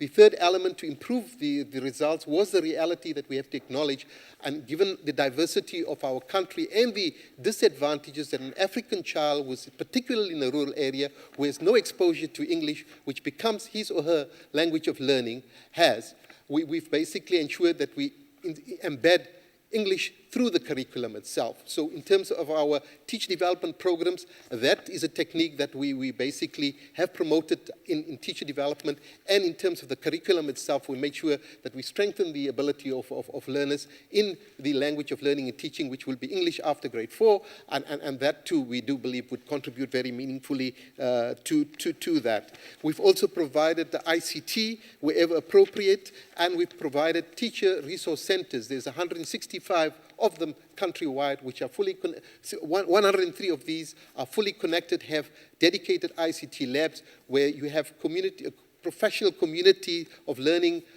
practices emerging amongst clusters of school where teachers are basically trained in terms of areas where they lack competency and where there are deficits in their ability. So this, together with the DVDs and the voiceover and multimedia resources that we provide to schools, does indeed contribute positively, in our opinion, to the improvement in the performance of our learners. There is, in addition to that, the vacation, the winter schools, the summer schools, the spring schools, and indeed many, many thousands of teachers are providing the services voluntarily to our learners to ensure that they enhance the improvement in terms of the quality of education. Thank you very much. Thank you, Deputy Minister. Honorable van Lingen. Thank you, Honourable Chairperson. I want to thank the Minister for what is being done. But what still worries me is the performance indicators that must be measurable to the improvement of the National Senior Certificate pass rate. And I'm looking at the educators and what testing they go through and training to form part of these performance indicators. If the Minister could just help us out on that one, please. Deputy Minister. Thank you very much, Honourable Member. Honourable Chair, it's a very important question because basically a successful learning environment depends on the performance of the learners on the one hand and the ability and the performance of the educators on the other hand. As I've indicated earlier, we have a dedicated focus on professional teacher development, and the 165 sites that I spoke about are across the country to make them accessible. But what we've done, and it's very, very interesting, is we've ensured that we've developed self-assessment tools which are non-obtrusive. So every educator in every subject, in every grade, would be able to assess his or her ability in terms of content knowledge across the curriculum, and would be able to determine precisely where the gaps are. As we speak right now, we've completed the English task. In fact, there's more than 2,000 items, and teachers are already going voluntarily to assess their ability across the grades in terms of English. We're busy with mathematics, we're going to be busy with science and accountancy, and hope progressively within the next 18 months to complete the entire curriculum content. What that does is basically allows an educator, not in a punitive manner, but in an unobtrusive private manner to assess what his or her ability is. It would instill the confidence and would be able to allow us to fill in the appropriate gaps of learning. So that's the one element. The second element is in relation to the performance of our learners. Our country does something which no other country does in the world. Every year, we test more than 7.2 million learners from grade 1 to grade 6 and then grade 9 in terms of their literacy and numeracy skills. So we could tell you diagnostically what the assessment is of every child in every grade, in every school, in every district, in every province across the country. And we could be able to determine year after year whether there's progress or regress, but more importantly, we are able to assess where the learning and teaching gaps are. What we've seen in terms of this assessment and the assessment targets is that there has been a steady improvement. In fact, a marked improvement, particularly in the foundation and intermediate phase. We've discovered, for example, that in the senior phase, in senior high school, in grades 7, 8, and 9, there is a particular difficulty, and that has basically focused our attention in collaboration with all the 9 provinces to this particular area. So there are targets, and indeed, if you take your National Senior Certificate Examination, we've gone beyond the targets. So we are in line with our targets, which is monitored by the presidency, and I do believe the challenge is huge, but we would have to just be as resolute as we are right now and continue to look forward to better improvement in terms of the quality of our education. Thank you, Honourable Chair. Thank you. The Honourable Faber. Thank you, Chair. Thanks, Minister. Minister, the World Economic Global Competitiveness Report clearly states that South Africa is 144th out of countries with quality on maths and science education, out of 144. Now, I've been on the Basic Education Committee for the past 5 years. And what you've just told us were told to me 5 years ago, Minister, when you were sitting in that same committee. Now, I would like to know, Honourable Minister, in 6 years, nothing has gone better because we are still on 144 out of 144. I need to know what new plans are you going to put on the table, Minister, because this is our children, and on maths and science, it's not been going better in the last 5 years, unfortunately. Now, I believe that most probably the problem is not just with the children or with the programs that we have, but perhaps we must look at the teachers and programs to actually educate teachers to teach people better. I would like to know, Honourable Minister, what do you believe and what programs can you put in place so that in the next 5 years we don't stand and look at each other the same way as today? Thank you. Deputy Minister. Thank you very much, Honourable Member. I think the starting point is to basically assess what is this World Global Report And who are the analysts? Are the academics? Are the analysts? Is there empirical evidence? This report is compiled on the basis of engagement with the private sector, people in the corporate sector, to say, what is your opinion of? And on the basis of the level of opinions and the responses to those opinions, they make a determination of where you are located. So there is no scientific or empirical analysis of the performance of learners year after year to say, this is the yardstick, this is the measurement, this is the instrument that we use. If you speak about TIMSS, for example, then I would say, well, here is a scientific document which you can measure in terms of ability. But this report here itself is really an opinion report of it. Now, I'm not suggesting at all that we've received the optimal levels that we achieve. But what I can say with conviction is that we are moving away from mediocrity, and year after year, we are improving in our performance. Let us give you a few examples. Just 3 to 4 years ago, the number of learners that passed mathematics was 28%. That was in the A grade 4 years ago, in the A stream, 28,000. Currently, those that pass mathematics above 50% is 67,000. So we've more than doubled. Those that have passed mathematics countrywide, in other words, even those including those that have passed between 40 and 50, amount to about 117. It's almost trebled. Now, if that is not progress, and indeed our examination papers are internationally benchmarked, then please tell me that I'm wrong. The evidence is there. So there is improvement. It is not as marked as we would like it to be.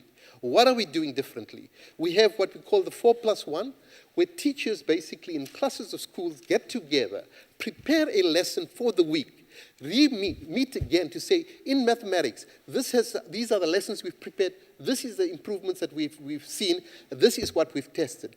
This means that it's as a result of a collective and collaborative effort that we are making changes. Let's look at a province such as the Eastern Cape, for example. Take Creddock. Creddock had achieved now more than 80%. It never did so in its past. Kunu, above 75%. It never did so in the past. It means that the interventions at the level of the district, as a result of these initiatives, are yielding results, not in the historically good performing districts such as PE and East London, but in your Creddocks and your Kunu. That means that there is hope for a better future. The Eastern Cape, for example, now you're talking about 5 years ago, didn't even reach 52%. It is almost at 65%. Now, if that is not a qualitative change, what is?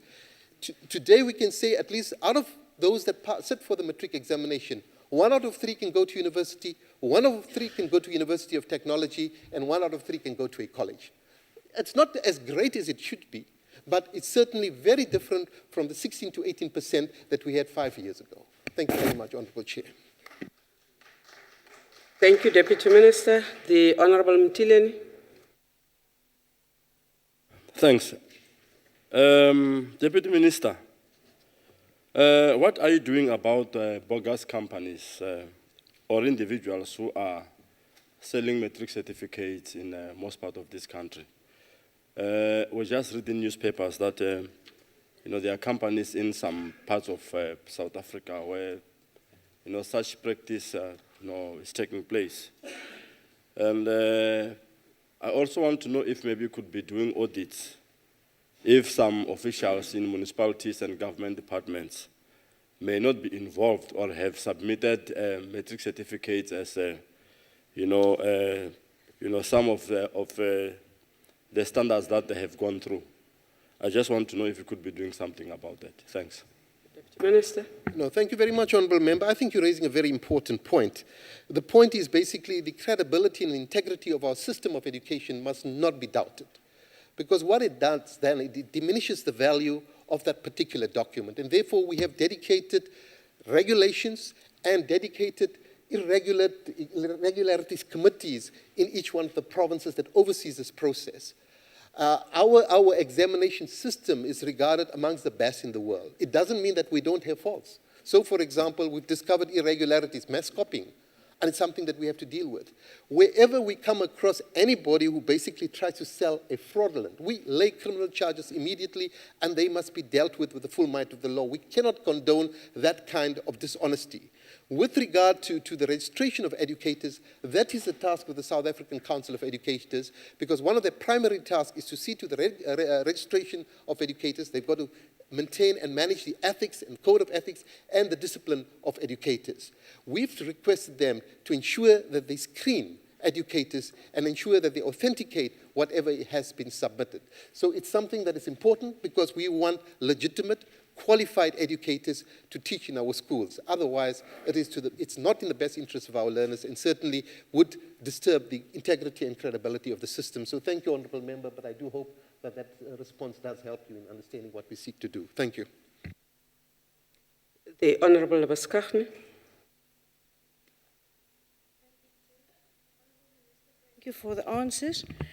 I would like to know whether the policy and practice on progression as opposed to the passing of learners contributes negatively or positively to the improvement of the Poor National Senior Certificate, seen in the light of the fact that culling of learners in grade 10 in order to improve the National Senior Certificate pass rate is very often the result of this policy.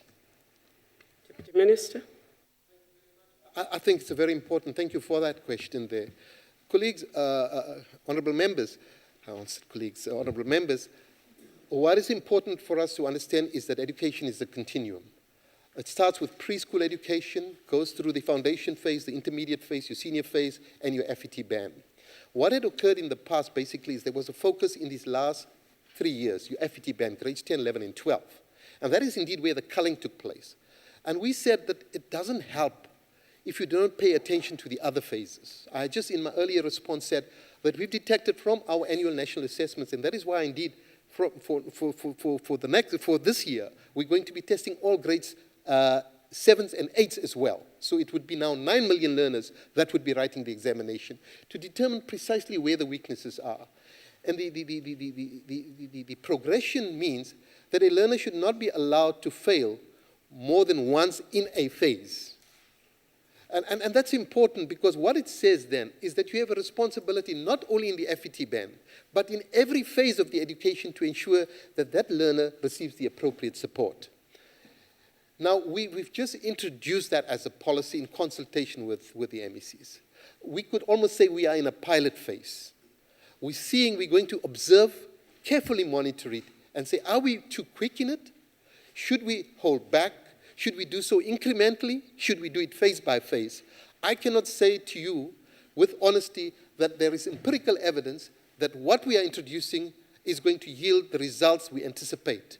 What I can say to you is we would be honest enough to come back to you next year and say to you, this has been our assessment. We might have to refine, we might have to change, or we may have to carry on more resolutely, depending on what it yields in terms of the performance of learners across the phases. So let's put it this way, we are in a trial phase over here, and we are hoping for the best. But what the positive element from this is that every phase, in other words, heads of departments across the system have a responsibility of ensuring that they provide the appropriate support for deficits in learning.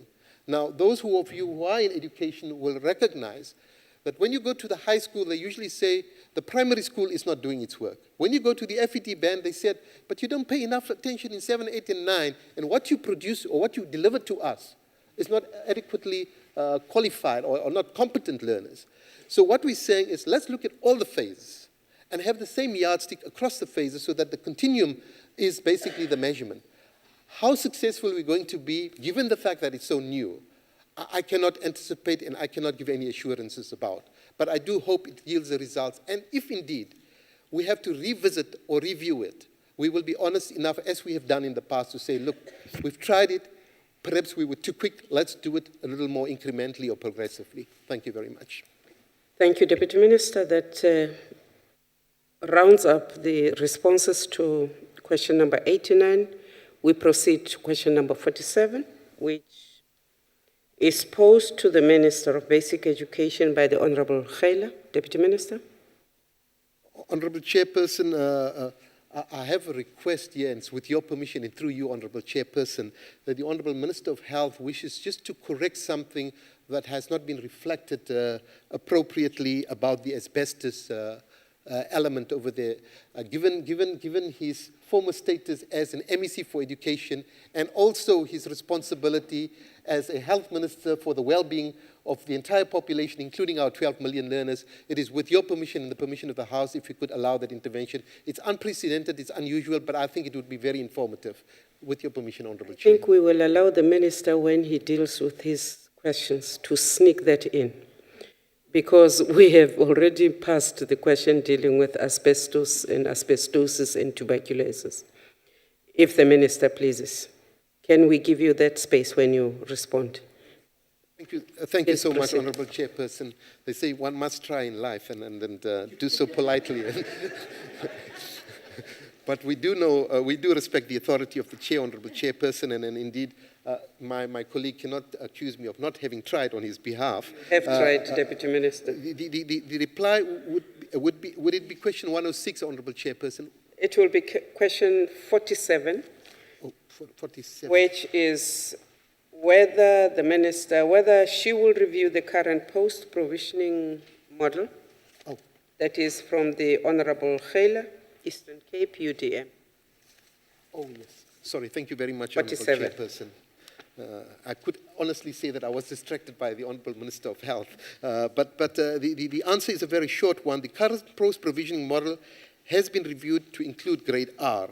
The weighting of subjects in all grades is being reviewed to address curriculum delivery. Once a proposal has been formulated, all stakeholders will be consulted for the final approval by the Council of Education Ministers. Just to assist the esteemed members, grade R, you know, in 2002, you had all 84,000 learners in grade R. Currently, we have more than 830,000 learners in grade R. A grade R class is very different from a grade 1 class because children learn by play. It has to have a jungle gym. The practitioner in a grade R class has to be appropriately skilled. When we expanded the numbers, because of the shortages of teachers, there were practitioners who were did not even have a level 4 qualification. We've basically made that a minimum, and we are moving towards a level 6 qualification. The stipends that were paid across the provinces differed. Some were paid as little as 500 to 1,000 rands. Now the minimum amount across the country is 5,000. The intention is to progressively integrate the practitioners once they have the appropriate qualifications. We can't do it with a stroke of a pen, because you might find thousands of learners without a practitioner or a teacher. But what we can say, we do have a curriculum, we do have a minimum requirement, and thousands upon thousands of educators are being trained, and more than 1/3 are already in level 5 and level 6. That is a good sign for the future, and indeed, we've got to just accelerate on that. Thank you very much, Honourable Chair. Honourable Khela, follow up.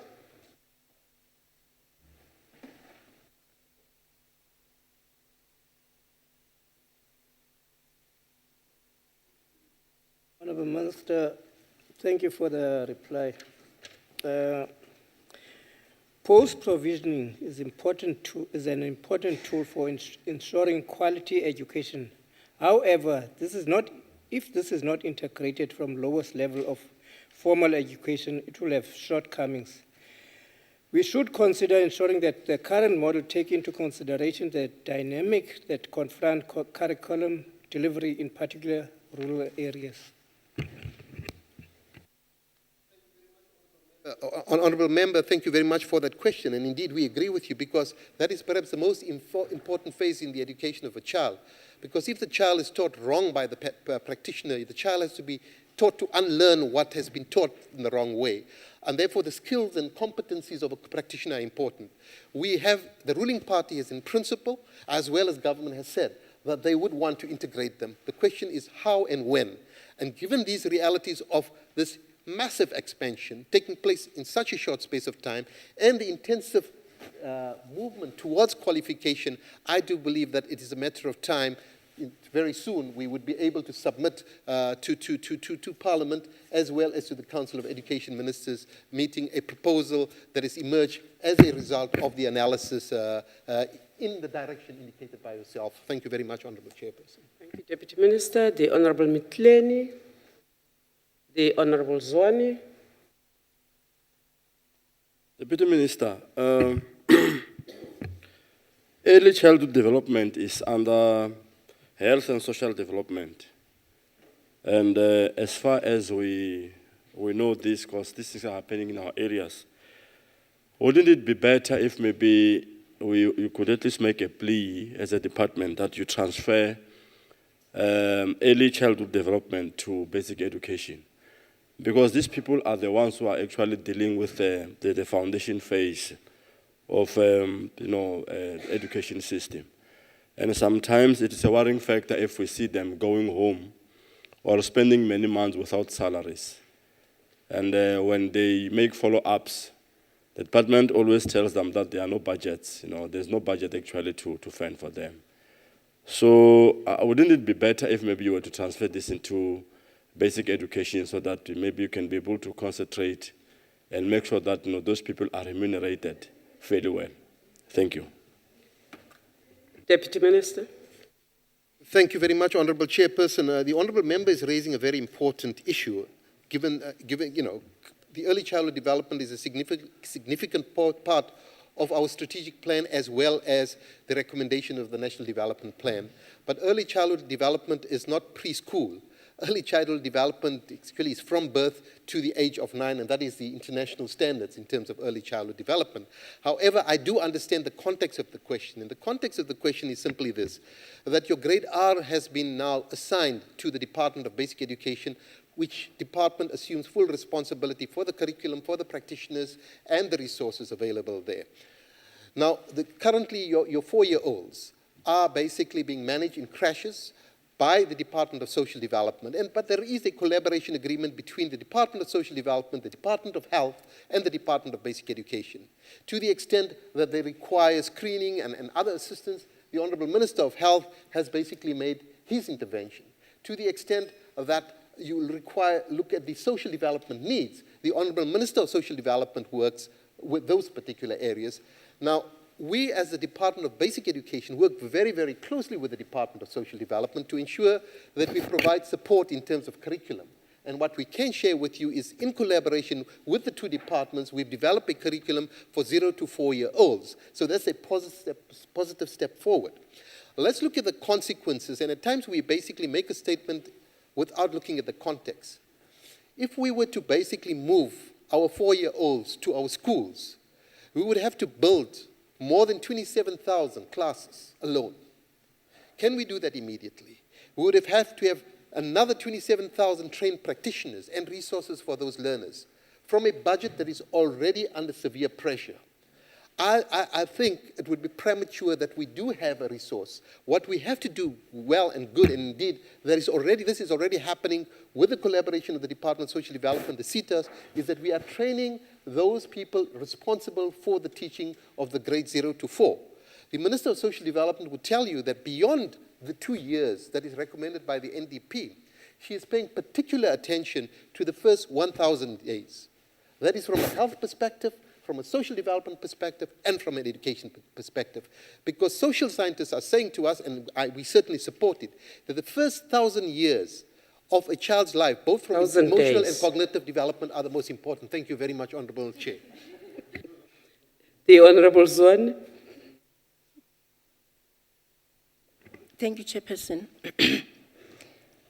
Minister, given the complexities of the curriculum and the need, therefore, to develop and capacitate teachers that are curriculum dispensers, I think the value of the subject advisory services comes in very handy. But the tendency has been to deploy them into higher grades, not with the foundation phases.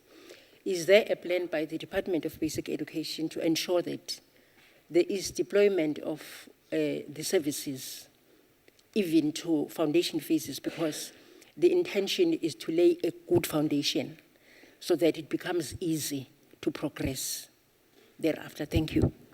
Minister. So I'm going to try to be very, very brief. The answer to that is yes. Indeed, what we've done is we've defined the roles and responsibilities of subject advisors. Secondly, we've ensured that there is an apportionment apportionment of subject advisors to the high schools and the primary schools so that you don't have the previous bias where most of them were located to the high schools and hardly any allocated to the primary schools. Thirdly, there is special training for them, for the subject advisors in foundation phase in particular, given its importance. And fourth, even our Funza Lushaka scheme basically provides for better opportunities for those who want to teach in the foundation phases. So it's a multifaceted attempt which speaks to what you are raising quite correctly, Honourable Member, that if we do that well, we certainly would create a wonderful foundation for our learners to excel in future years. Thank you. The last supplementary, Honourable van Lingen. Thank you, Honourable Chairperson. The Minister has just mentioned the bursary scheme for the Lusaka, help me please, for the foundation phase students. And the problem at the moment that we're experiencing is the criteria that were brought in, where those that qualify for those bursaries must now do an African language. The problem is that the current students that are now studying, since the criteria have been changed, have not had the opportunity of doing that subject at school. And had they known that that subject or that would have been a criteria, they would have done an extra or an African language at school. So should one not perhaps consider a phase-in period over the next 3 years so that the current students can benefit from that bursary system, Honourable Minister? Thank you. Deputy Minister. Honourable Chairperson, I want to be very honest. I'm not aware of this changed requirement. It may be something that is being envisaged, given the fact that we are introducing incrementally, year after year from next year, an indigenous African language in a school that does not teach an African language for social cohesion. And it's at the level of communicative competence. And indeed, professional development will take place. What assurance, the assurance that I can give to the Honourable Member that no person who is the recipient of a bursary would be prejudiced because of his or her lack of ability in an African indigenous language now. It might be a requirement for the future, and I do believe that the department would reflect very carefully in terms of how this occurs. You know, just to give you an example of the equity and the parity of languages, you have hundreds of educators who teach in Afrikaans who are the recipient of the bursaries. Just in the Eastern Cape, for example, not very long ago, I was personally there, we deployed Funza Lushaka bursars, more than 400 in the East London PE area, Afrikaans-speaking learners to be able to teach in those areas out there. I think we're very sensitive to language, diversity, and we would be more cautious. But I want to be very emphatic about one thing, is that this nation deserves the cohesive effect of multilingualism. And where our children cannot speak an African indigenous language, certainly they must give the opportunity, and that is precisely what the Honourable Member is saying. So we agree with you fully, ma'am. Thank you, Deputy Minister. We proceed to question number 73. It's a question posed by the Honourable Prince. It's a question on learner dropout, Deputy Minister. Honourable Chairperson, given the time, I would respond as follows, that in order to prevent learner dropout, the following has taken place. The department has what we call a learner unit tracking system, where we've already captured more than 95% of our learners in terms of the data, the names, their parents, and their performance in terms of the annual national assessment, etc., where we can monitor their progress from year to year and be able to make the appropriate interventions. The second would be annual national assessment, which I had spoken about, which would indicate which are the areas of deficit where an intervention should take place. The third is the attempt at a progression policy, which would make sure that we provide support to learners. And the fourth would be the provision of learner support material to our learners. More than 54 million books on literacy and numeracy are distributed annually to every single child in our public schools to promote and enhance literacy and numeracy. We do believe that in time it would have the appropriate effect, and that the performance of our learners, certainly in the next generation, will be far, far better than those of the current generation. Thank you. Thank you, Deputy Minister. The Honourable Prince. Honourable Chairperson. Minister, what are the main factors contributing to the dropout problem, especially in rural areas? Deputy Minister. Well, poverty is always a condition that you have to deal with, but shouldn't be an excuse. But these are some of the difficulties out there. The impact, for example, of something that is so simple that people don't even reflect on, of nutrition, is so great. We feed more than 9.7 million children every day, and there is empirical evidence that has contributed to better attendance in our learners and better performance as well. So there's the nutrition element. The Honourable Minister of Health is sitting out here, and he's basically working very closely with the Department of Basic Education, where we're collaborating on screening of our quintile 1s and 2s. And he would be able to tell you that some 40% of the children that have been tested in the foundation phase have visual deficits. So these are some of the factors. Third, obviously, is the issues of resources. And again, we've made remarkable strides. Just take a grade R child, forget a grade 1 child, receives 8 books free of charge, delivered to his or her school, whether you're black or white, whether in quintile 1 or quintile 5. That's quite tremendous. So resources are better, and obviously professional teacher development, that is critical and central. That would contribute to mitigating the dropout because children have more confidence, and most importantly, obviously, is the learner environment, and the infrastructure program would contribute meaningfully to that, Honourable Chair. Thank you, dear. The Honourable Mikilekas. Thank you, Honourable Chairperson.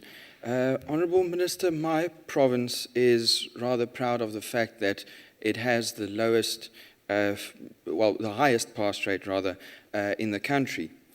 However, in 2014, the Free State and the Northwest, the two top performers, had the worst dropout rate. Does the Minister agree that some provinces focus only on getting grade 12s through matric, but don't focus nearly enough on ensuring that more learners reach grade 12 in the first place? And then secondly, should the provinces with the lowest dropout rates not rather receive this credit? Thank you. The Honourable Deputy Minister. I think the provinces that retain their learners longer in school should indeed receive the credit. And what is very interesting that our girl learners are staying in school much longer than our boy learners. And that's a very positive element. Notwithstanding the teenage pregnancies, the evidence is clearly there. Gauteng was indeed the best performing province until the supplementary examinations were written, and the Northwest, my dear friend, is now it's number one province. But I'm not going to take the credit for that, nor is the Honourable Chairperson, but that's the reality. But what that tells us really is the competitive nature amongst provinces. So before it would be either Western Cape or Gauteng. Now it's Free State, Northwest, and everybody is in the mix, which means that the country is now basically working cohesively on one system of education, and that competition really enhances better performance. The progression policy is aimed at the different phases to say you can't look at performance and measure it against grade 12. It is what happens in the entire system, and we do believe that to correct the system would, the entire system from foundation phase would basically sustain quality education in the long term. Thank you very much, Honourable Thank you, Deputy Minister. The Honourable Matheus. Thank you, Chair. Why does the department omit to include the figures of the learners who have dropped out? Because when we get the matric results, it just shows how many have passed or how many have failed, but it doesn't include the numbers, and it speaks to the question that the Honourable Minister also asked. It doesn't include that, and this is going to help us give a more accurate reflection of the state of basic education in our country. So why is that done? Why can we start including the dropouts of the matriculants? Thank you. Deputy Minister.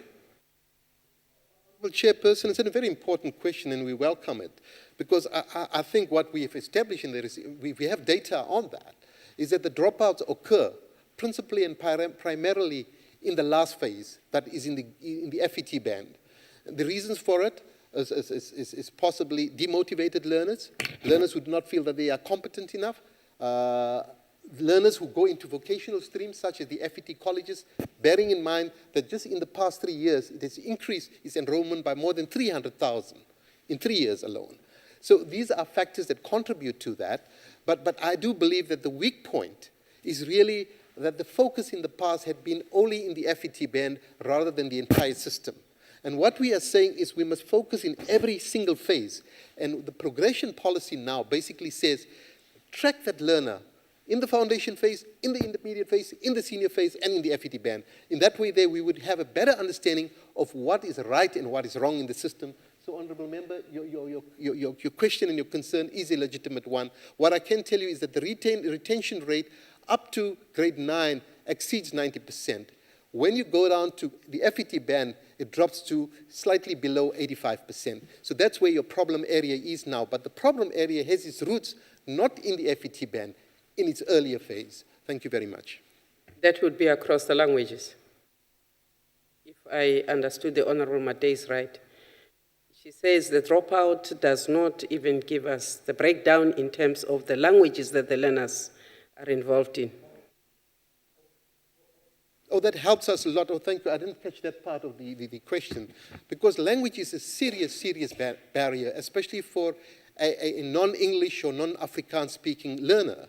And in fact, the evidence is there that even a learner some learners have even great difficulty in dealing with problem questions in science and mathematics because of language challenges. So they might be good mathematically and conceptually, but because of the language proficiency, they have that difficulty. And for that reason, we've embedded English across the curriculum to ensure that we are able to mitigate against that particular problem, Honourable Chair.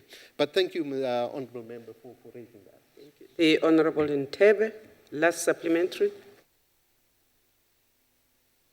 Thank you so much, Chair.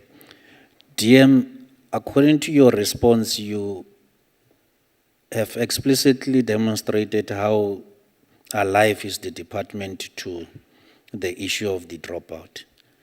Would you agree with me that the adult metric, it's one of the mitigating provisions to ensure that such dropouts are being carried over so that there can be progression? And if the adult metric is one of them, what are others? Just so that we understand. Thanks. Deputy Minister. Thank you very much, Honourable Member. You raise a very important thing, is basically what happens to the learner who's unable to pass matric. Does he or she get a second chance? And we say, yes, he or she must get a second chance. And indeed, what the department is now doing is strengthening its face-to-face contact for those who are going to sit for the second chance. Then there is also an innovation from the Department of Higher Education and Training to give a second chance opportunity to those learners who have not passed matric. That, in my opinion, would contribute to a positive change. Now, people might think that the supplementary examinations are not important. Let's just look at what happened last year. The overall performance of the learners has contributed to a 1.3% national percentage increase in the performance of in the achievement of level of our results. So supplementary examinations are the first avenue.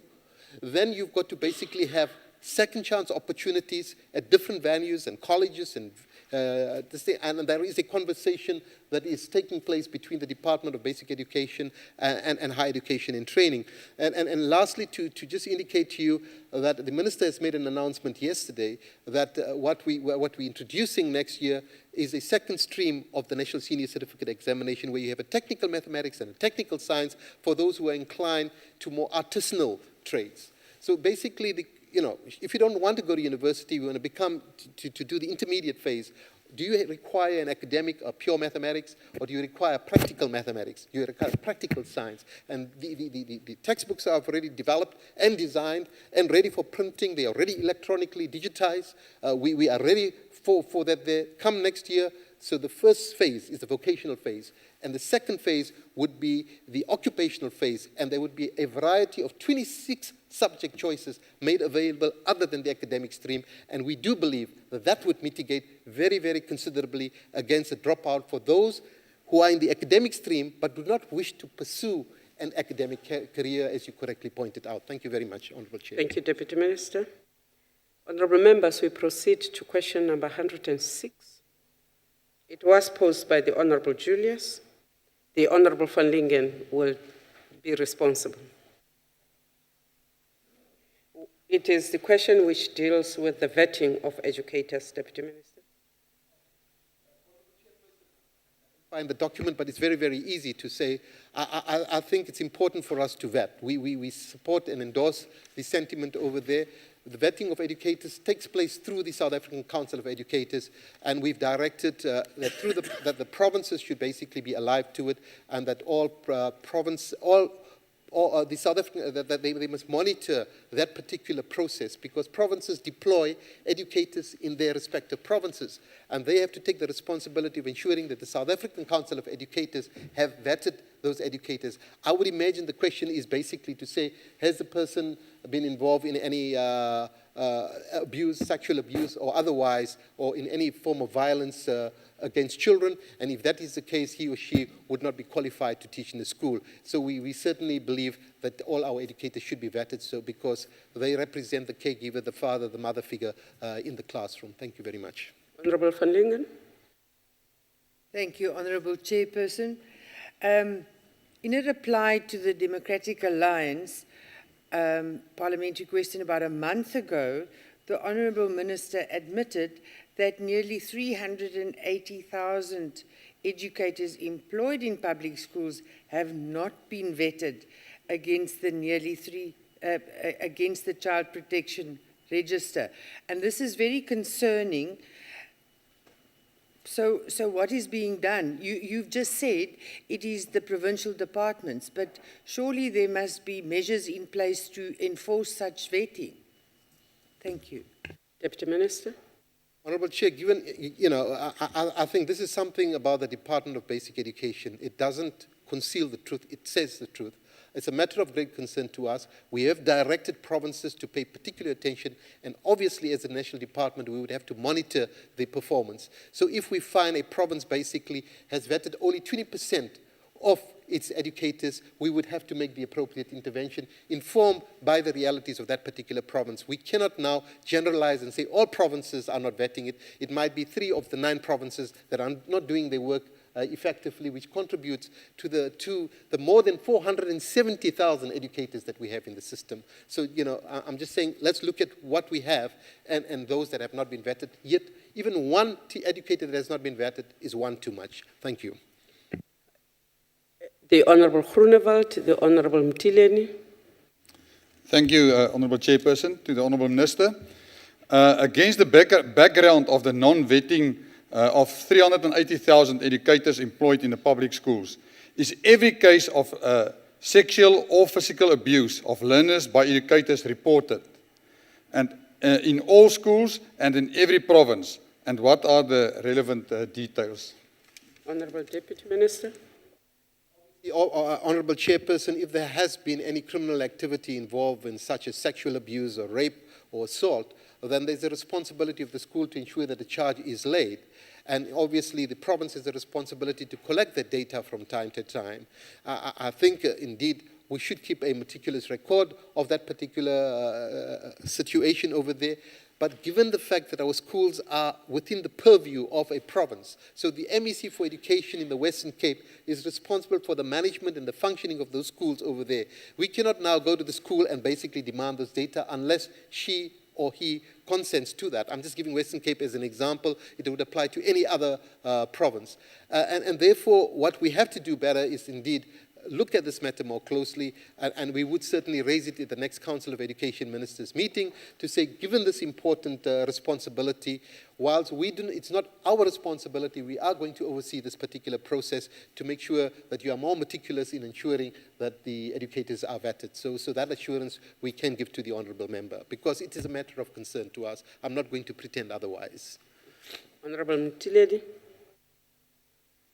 Are you covered, sir? Thanks. Yeah, you nearly caught me napping. I just want to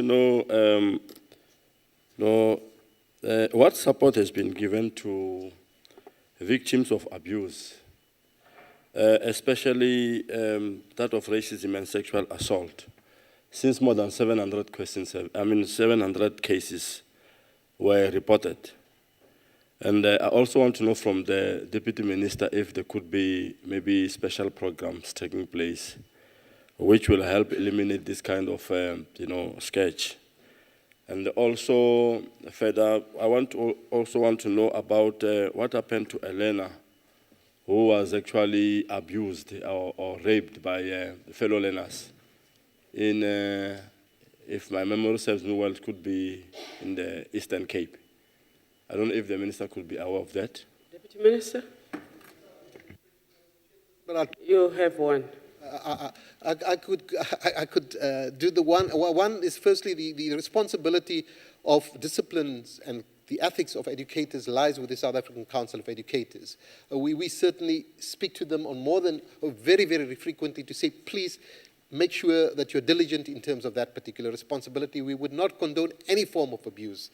Secondly, with regard to education, the department has a particular program in terms of the reproductive rights of our learners, about gender equality, and they are made conscious of the fact through the life orientation programs of how they should be treated, how their dignity should be respected, and what constitutes harassment or sexual abuse. So that forms part, an integral part of the curriculum itself. And beyond that, there are co-curricular activities which we call like the girls' education movement, the boys' education movement, where amongst peers they become aware of and empower each other in terms of how to say no, not to submit to peer pressure.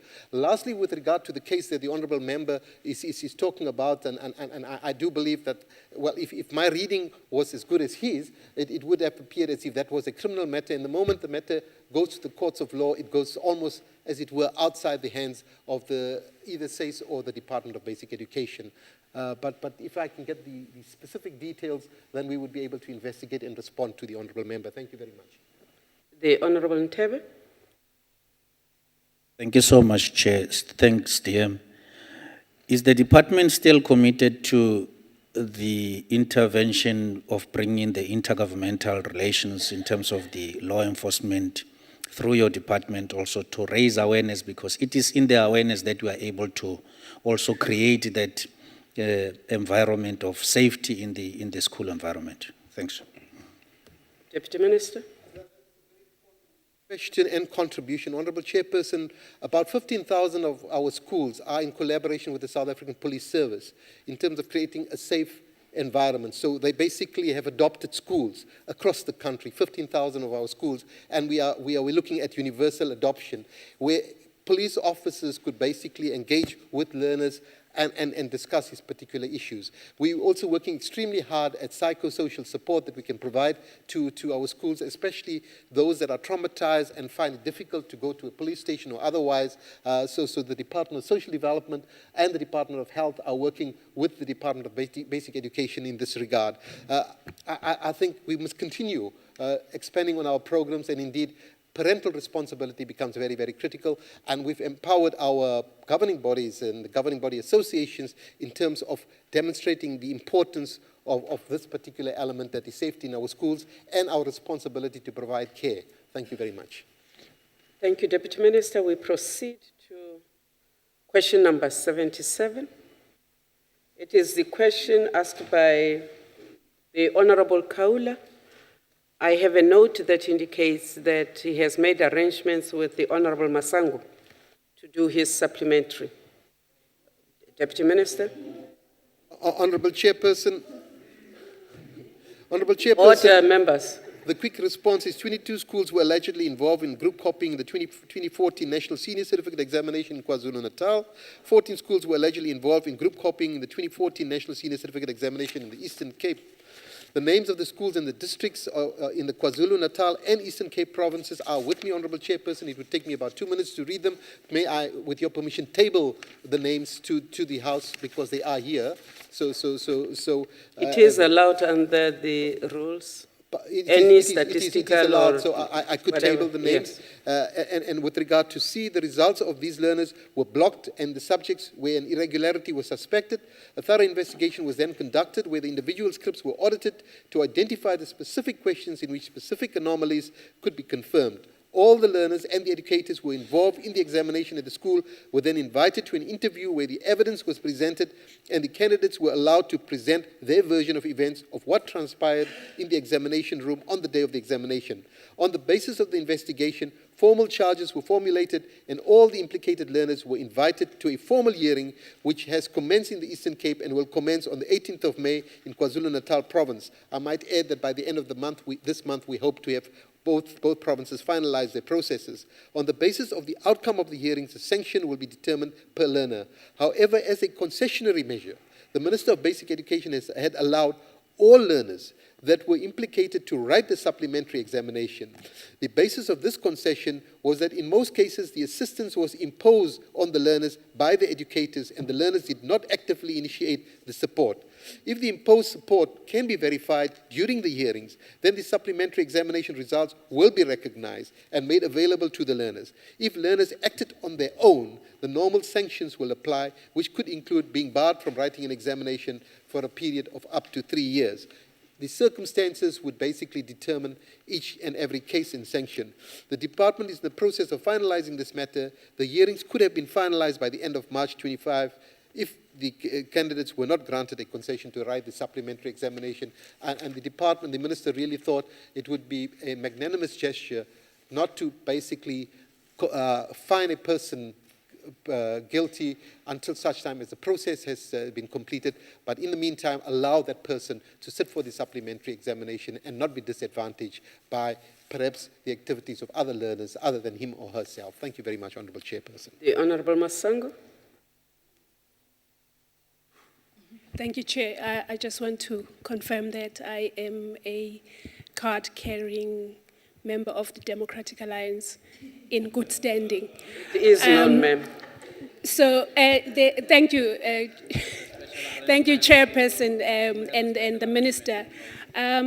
What one looks at with this question, with the answer in this question is that the credibility of the matric results and what a tainting has happened, what the tainting that has happened with this whole, the group copying and things like that, if the department has any processes to ensure that the credibility of the metric results are protected, as it were.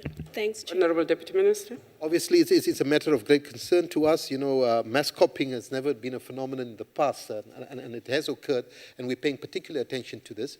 The Irregularities Committee has looked at the matter, and amongst the things that are contemplated is basically to rank schools in terms of those that are high risk, moderate risk, and low risk. Also included in that, it's not only public schools that are involved, there are private schools involved to even basically have particular demands in terms of that. The issues of invigilation, where in fact the districts and provinces would get involved in high-risk schools, is something that is being considered, and a range of measures that would basically mitigate against this possibility for the future. I think it's been a hard lesson, but it's a lesson that we would take to heart, and we should look at everything in the context of the fact that some 680,000 learners had registered for the examination in the country. DM, the Honourable Ntebe.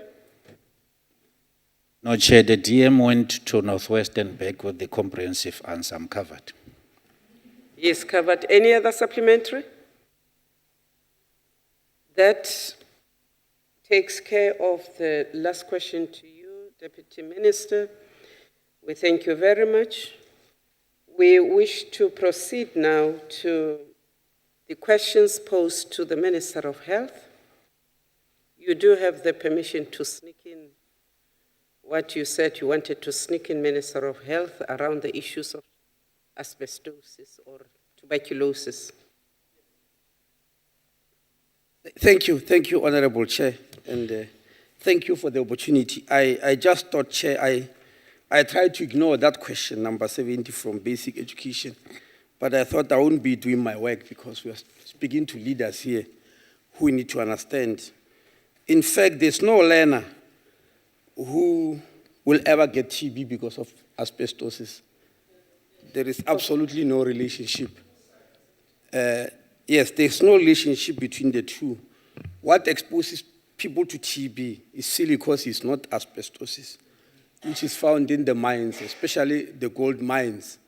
That's why I'm saying so, because on Tuesday, one of my main themes in the speech was TB because it's becoming a problem.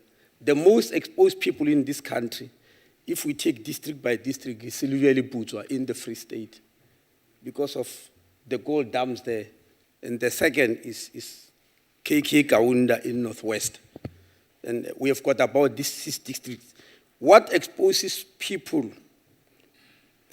asbestos, what it exposes people to are 2 things.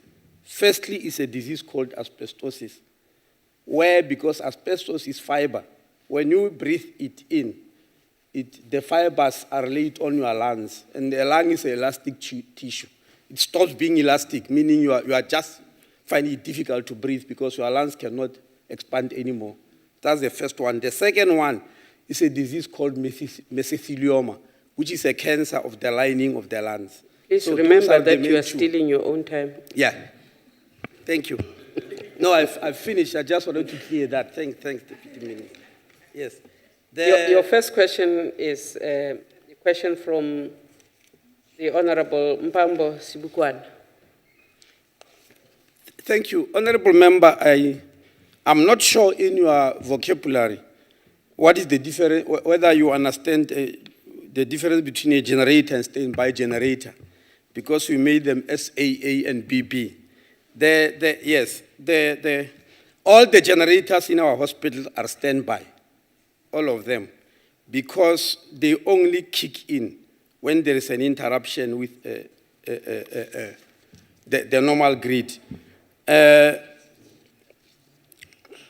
The practice of having standby generators in our hospitals is standard practice. It's not something that is new because Telkom has got problems. It's something that has been practiced for ages. If they've been neglected, it will be a weakness.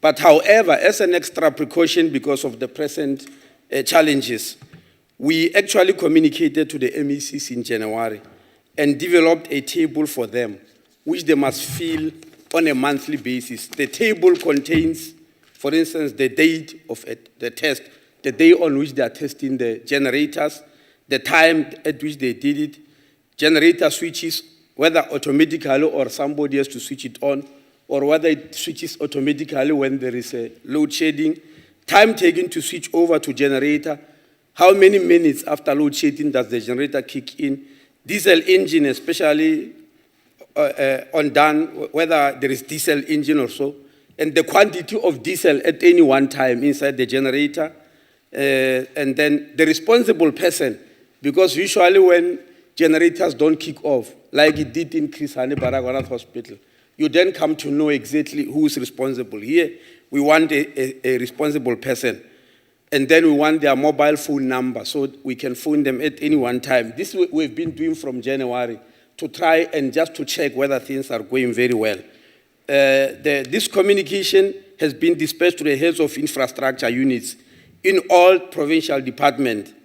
The costs here are difficult to calculate because it's part of normal maintenance cost of that particular hospital or province. Thank you. Sibukwan. Thank you, Chairperson. I'd just like to say to the Minister, I meant to have said the standby generators. You mentioned that maybe I don't know the difference between the two. And probably, Minister, I think from your side, you might have a slippery of the tongue when you said Telkom instead of Eskom. It means English is not our language, both of us. Thank you, Minister. On a lighter note, Minister, private hospitals are generally required to have 2 standby generators so that they can provide essential and emergency health care services to our citizens during periods of load shedding. The Department of Health, in this regard, is failing our people as they cannot deliver essential emergency health care because of extra generators when so many emergencies happening at the same time, as required by its mandate of the Section 27 of the Constitution, due to countless instances of complete power failures at public hospitals during periods of load shedding. With this said, Minister, I want to know from you, what criteria is prescribed for public hospitals with regard to having standby generators, and how will these be monitored? Perhaps a real-time system to monitor the effectiveness of the generator. Thank you, Minister. Honorable Minister, honorable members, phones have been ringing in this house. And I really think we must respect the House better. Please switch off your phones. I do know you will tell me that I'm jamming something, but the phones are disturbing us. Honorable Minister? Yes, I'm not sure what criteria the honorable member is using. That hospital need 2 standby generators. Some have got much more than that. It depends on the size of the hospital. We sent engineers there to assess electrical and other forms of engineers. They are the ones who determine. So they may not necessarily be 2. And I've just answered the latter part of the question, honorable member, that we have sent a table there to check at any one time what's happening inside the hospitals. And up to so far, I don't remember a report of a generator not kicking off after load shedding since we started this process in January. Thank you. The Honorable Mikulakis, the Honorable Van Lingen. Thank you, Honourable Chairperson.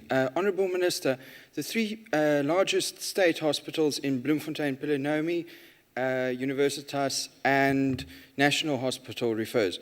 Plenary, as far as I understand, does have sufficient generators.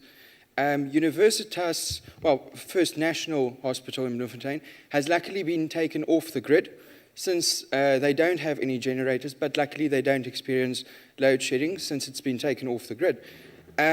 But I have a concern with Universitas Hospital, where there is only generators for the theatres and the ICU. Does the Minister find it concerning that the rest of the hospital is not covered through this? And will the Minister make an undertaking to look into this and ensure that the rest of the hospital also receives the necessary attention? Thank you. Honourable Minister? Certainly, sir. He will. The Honourable Van Lingen.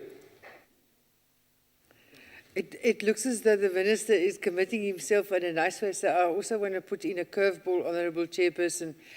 The Little England Hospital in the Eastern Cape and also the PZ Meyer Hospital have not got standby generators. In fact, I've been trying for 4 years now to get the standby generator connected at the PZ Meyer TB Hospital. And when there is load shedding or a power outage, which happens quite often in the Kruisfontein area in Humansdorp, then there is a blackout and they look after the patients at night and in the cold with candles, which I think is a fire risk. So maybe the Minister can make a promise to me too. Thank you. Honourable Minister? That's grossly irregular if such a thing is happening. Grossly irregular. Because, as I said, Honourable Chair, we sent this table in January to all the provinces to fill up so that we must know for each hospital and any community care center. And it was after last year when the problem started, where the DG wrote to all the HODs to give names of hospitals or health centers which do not have generators. And we followed up with this table. So if there's any in the Eastern Cape that doesn't have, it's grossly irregular. And thank you for that information. I'll go and check. It will then mean somebody lied to us. The Honourable Mikulakis, the last supplementary. Honourable Chairperson, mine is not a supplementary question, it's just a friendly point of order. I would just like to find out from you, Chairperson, whether these undertakings by the Minister, for which we're very grateful for, can also be just referred to the Select Committee on Petitions and Executive Undertakings. Thank you. We could, if you put it into the,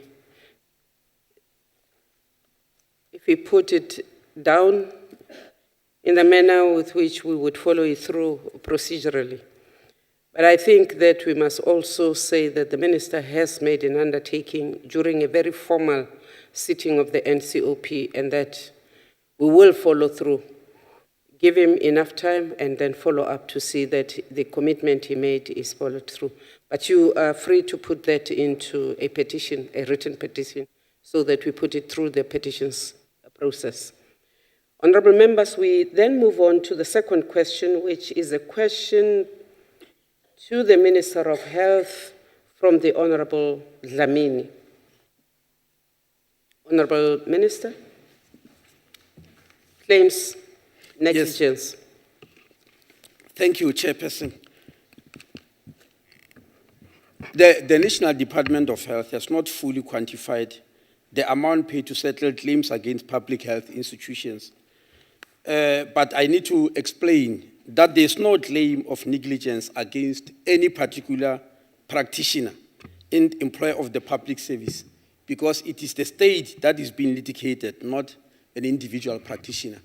The practitioners who are getting litigation, who are being litigated against, are those in the private sector who are self-employed. Those are the ones who are being litigated. Otherwise, in the public sector, it is the state. I just wanted to explain that.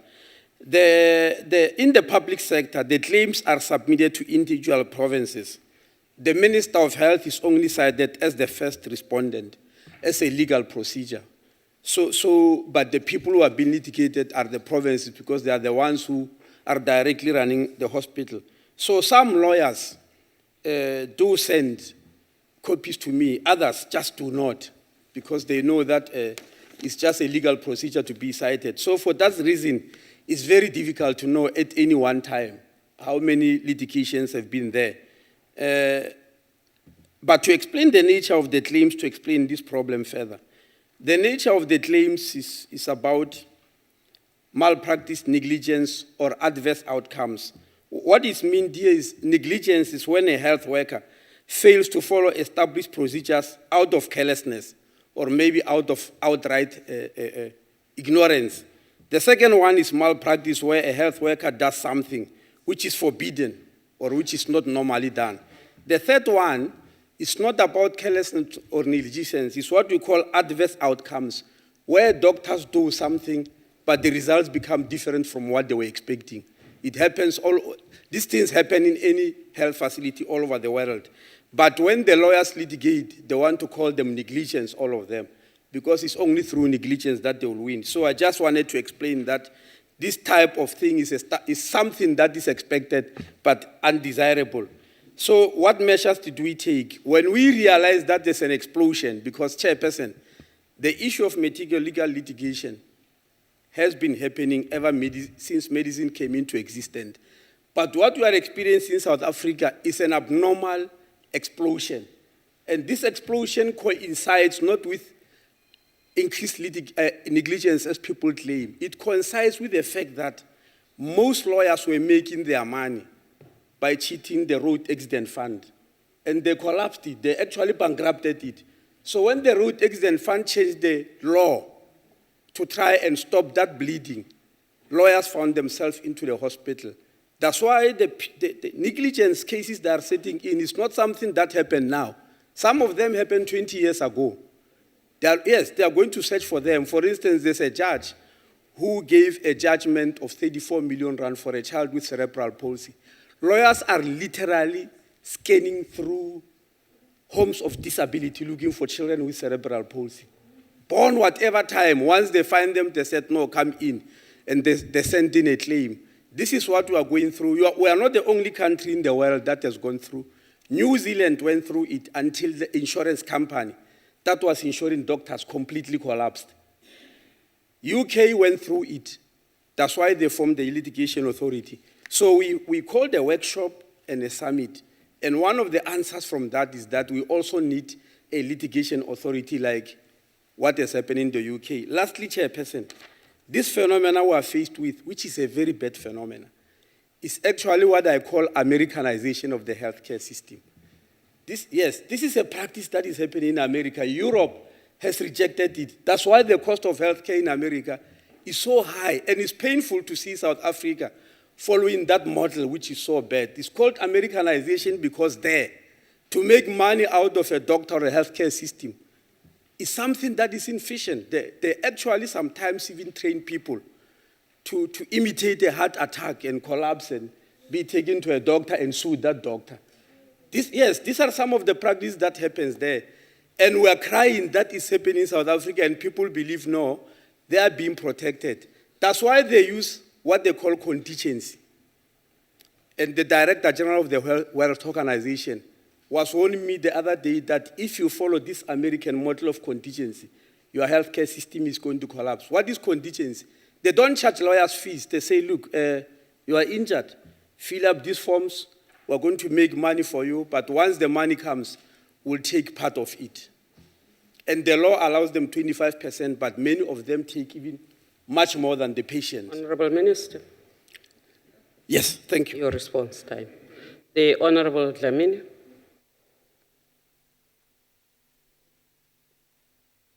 Thank you very much, Honorable Chair. My greetings to honorable ministers and members. I don't want to be popular by asking a question for the sake of asking a question. Ngilingise laba bahlala bangedi ku-house for 6 months and come back and make up for those months. I'm satisfied, Honorable Minister.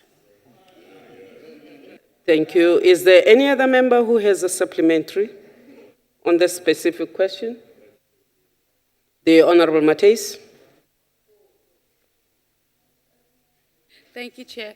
I just want to be clear, Minister, are you saying that we don't have any figures, or you don't have any figures, perhaps even for last financial year, on how much we have been ordered as the state or as the department to pay in any settlement claims, just so we can have some sort of idea of what's going on in the state of health? Thank you. The Honorable Minister. Because of what I've said, honorable members, the figures differ.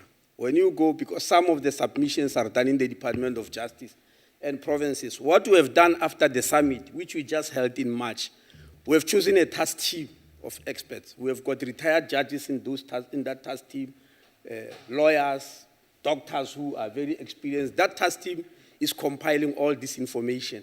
And that's why we say we want to form a litigation authority of the country, where all the submissions will go, then we'll be able to answer this type of questions timelessly. At the moment, the figures I've got are so different and disparate that I don't want to mislead the House. My understanding is once you do have the figures that you will avail them to Parliament. Thank you, Deputy. Thank you, Minister. We proceed to your next question. It is the question which was posed by the Honorable Masango. It is related to TB. Yes, thank you. The question is about, this time is about TB defaulter rate over the past 12 months. The TB defaulter rate, honorable members, reflect the number of TB patients who are initiated on treatment and do not complete it within 6 months. That means they don't complete a 6-month course. Hence, we calculate it by following a cohort of patients for 6 months. In 2004, the defaulter rate was 11.3%. It decreased to 9.4 in 2007 and again to 8.2 in 2008. In 2009, it was 7.9.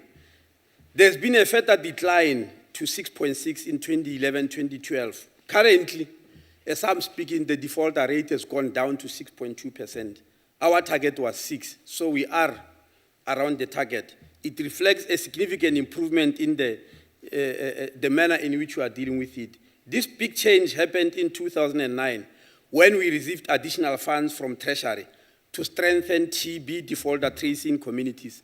Funding was used to provide stipends to community health workers and to purchase vehicles to give it to health workers to go into to outreach the outer areas in looking for patients who are defaulting.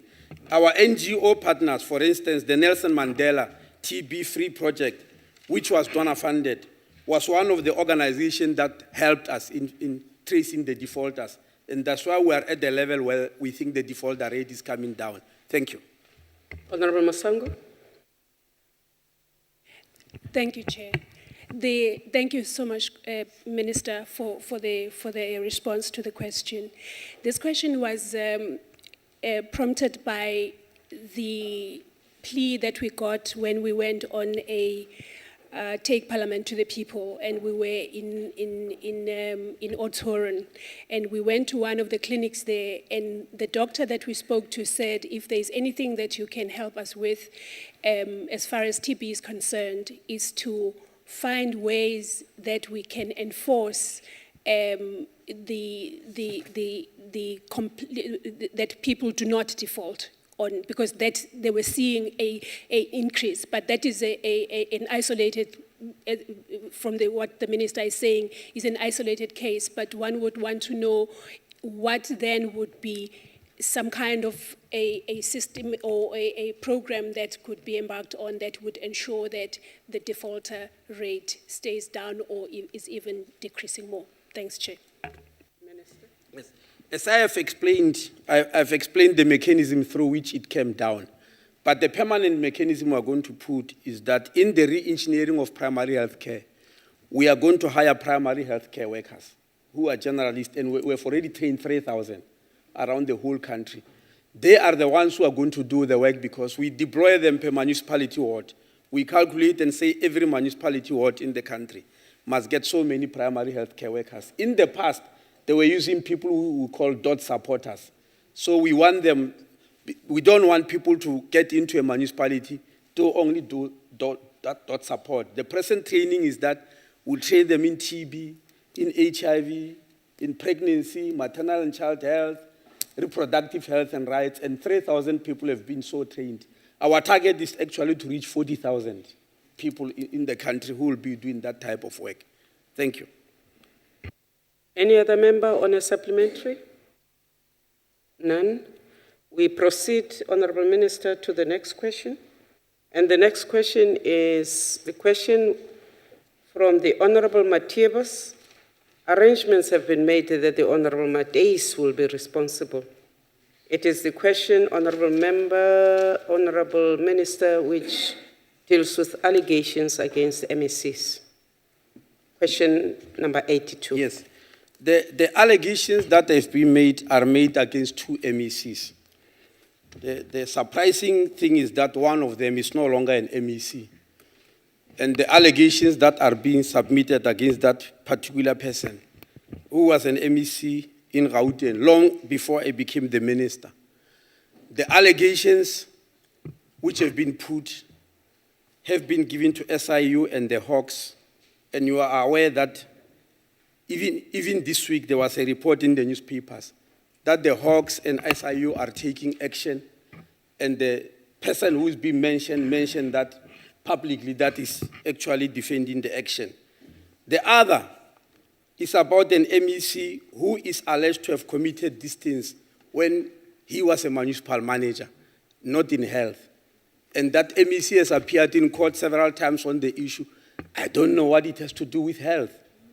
That if somebody was a municipal manager and is being accused of corruption in the municipality and is in court, then the Minister of Health must do something about it. I don't know what. Maybe the honourable member can guide me.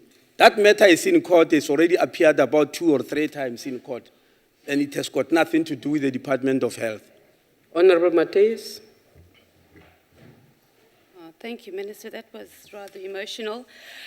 The question points to something much more deeper than the particular MECs, that it was just used to highlight corruption. Now, corruption is just ugly, and it's painful when it's departments that are responsible for largely responsible for the poorest of the poor people. I mean, it's like stealing bread out of someone's mouth. So the question has been asked in context of that, is that these departments, such as the Department of Health, such as the Department of Human Settlements, where they serve largely the poorest of the poor, and when we have corruption from our officials and our MECs, we can't just have them move into other parts of government to continue doing the same thing. So as a department, what are you doing to ensure that panados are not stolen? To make sure that we employ people and we appoint people into positions where basic things are, that we can deliver proper services to our people. And that's what my question speaks to. Thank you, Minister. Honourable Minister. Yes, Honourable Chairperson, I'm sure this is a different question altogether. We all agree with the Honourable Member that we all abhor corruption. It's bad, not only for health, for the whole country, for government, wherever there's corruption is bad. And that's why in these particular cases we have quoted, action is being taken. It will be taken in a similar manner wherever it occurs. That's why we have got security systems that are trying to check this issue of corruption every day, of people having to steal panado, etc. We are actually trying it. In fact, for your information, the World Health Organization sent Mr. Mutambura. Mr. Mutambura is a person who you might recognize in politics, who was once the head or the president of the breakaway group of MDC. That man is an engineer in robotics, for your information. He was sent by the World Organization around African countries to find a technical mechanism to make sure that drugs are not stolen. How do we trace stolen drugs? They are doing that because the whole world is worried about this issue of theft in public health facilities, for that matter. So we are following up on those issues to see what we can do. But in these particular cases we have quoted, it so happened that the respective legal services, law enforcement agencies are already taking actions which are already in court. That's the point I wanted to emphasize. The Honorable Mikilegas. Thank you, Honourable Chairperson. Honourable Chairperson, I'm indebted to the Honourable Minister for clearing up that MEC Malakwane's allegations was from when he was still a municipal manager, because this makes my follow-up question very relevant. During the last week, the MEC for Kokta in the Free State indicated that Machabeng municipality, where he worked, will be fitting some of his private legal fees that bill. I just want to find out whether the Minister knows to what extent the Department of Health will also help to pay his private legal fees. Thank you. Honourable Minister. I don't know anything about that, Honourable Chairperson. I'll be lying. I'm hearing about this for the first time. Whether you're talking about the Department of Health in the Free State, because nationally it can't. If it's in the Free State, I don't know about that. I need more details to learn about it. Honourable members, this was the last supplementary on this question. I move on to the question by the Honourable Masangu to the Minister of Health. Question number 95, Honourable Minister. Thank you, Chairperson. The question is about the minimum population size to qualify for primary health care center and a hospital in any specific area. Honourable members, Honourable Chair, the guidelines we are using are from the CSIR, the Center for Scientific and Industrial Research, in their report entitled Guidelines for the Provision of Social Facilities in South African Settlements, this first edition, August 2012. You'll find it in page 54 and 58. It says the minimum population size required to qualify for a primary health care center. For a community health care center, the population is between 60,000 and 140,000. For a primary health care clinic, the population is between 5,000 and 70,000. For hospitals, they differ. Tertiary hospitals is 2.4 million, regional hospitals 1.770 million, and district hospitals is between 300,000 to 900,000. Thank you very much. Honourable Masango. Thank you, Chair, and thank you, Minister. The question comes from an experience that I observed in the town called Bronkhorstspruit in the Ngungwini area, where a population of around 200,000 people does not have a hospital. There used to be a hospital in the past, and it was a public-private partnership hospital with a private medical hospital group, and the hospital was closed. And attempts have been made to make sure that this hospital exists, and that has not succeeded, which is why I then thought I would take this opportunity to ask the Minister how many people need to be in a community for them to qualify for a hospital. And also, Minister, what happens is that the people have to travel from Bronkhorstspruit to Mabopane Hospital, which I believe is very far, and most of these people do not have resources to finance their traveling, and they are sick. Thanks, Chair. Honourable Minister. Thank you. Honourable Member, it will have done you a lot of good if you ask a direct question about that community, because I'll be coming here to give you the answer of what's happening. Now, the problem is to ask a general question and I answered it generally. Now I must go and check. Fortunately, the district, the area you are speaking about is part of the NHI pilot projects, where we are busy assessing the areas where clinics are needed, etc., etc. It does not mean, as we are sitting here, that these numbers and formulas I've read here, we have covered the whole country. Suffice it to say, 40% of all the health facilities that exist now in South Africa were built during the era of democracy, because we are trying to make access. But it does not necessarily mean that we have already completed. For instance, in the NHI pilot projects, we have calculated that we need 216 more clinics, just in the 10 districts that are NHI pilot. We believe there's a need of 216 more, in addition to those who have already been built, as I said, in the past 21 years. So I will specifically go to check that one about bronchospray. Thank you. Thank you, Minister. The Honourable Mikulakis. Thank you, Honourable Chairperson. Honourable Chairperson, since it wasn't my question, unfortunately did not have the advantage to ask specifically beforehand about a community, but my question is similar about the community of Winburg in the Free State, which, as the Minister probably knows, lies directly on the N1 and N5 main roads. It's not as big a community as Bronkhorstspruit, but this fantastic hospital, which had a theatre, ICU, everything, recently was informed, without much consultation, that it's going to be converted into a clinic, with the closest hospital being Virginia, which is about 60, 70 kilometers away. This for a hospital that is ideally situated on 2 national roads. I first want to find out whether the Minister is aware about this downgrading of the hospital to a clinic, and if the Minister is aware thereof, what are the reasons for the downgrading? If the Minister is not aware of it, will he undertake to look into this situation, please? Honourable Minister. Chair, I'm not aware.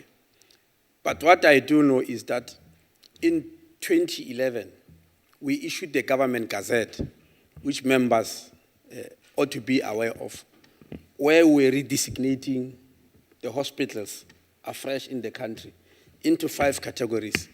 The first category was district hospitals, then regional hospitals, then tertiary, then central hospitals, which are only 10, then specialized hospital. Each province will write to the DG and inform them the designations in their particular provinces. Then we'll gazette them.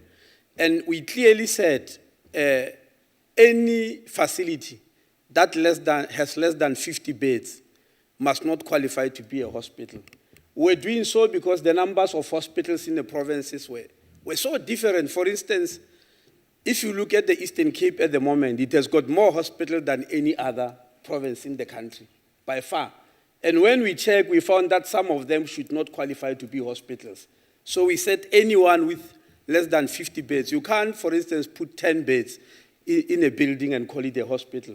And that's why we said they must go and discuss with communities so that we align this function. So, but this specific one you are talking about in Winburg, I don't know about it because I don't know how it was redesignated by the province of Free State. But I will go and check. Thank you, Minister. That is the last supplementary question. On question number 95, we move on to question number 109. It is the question which is asked by the Honourable Mikulakis to the Honourable Minister.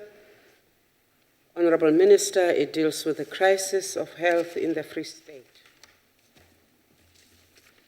Yes, thank you, Chairperson. I'm having a very serious difficulty in answering this question. It is very wild, you know.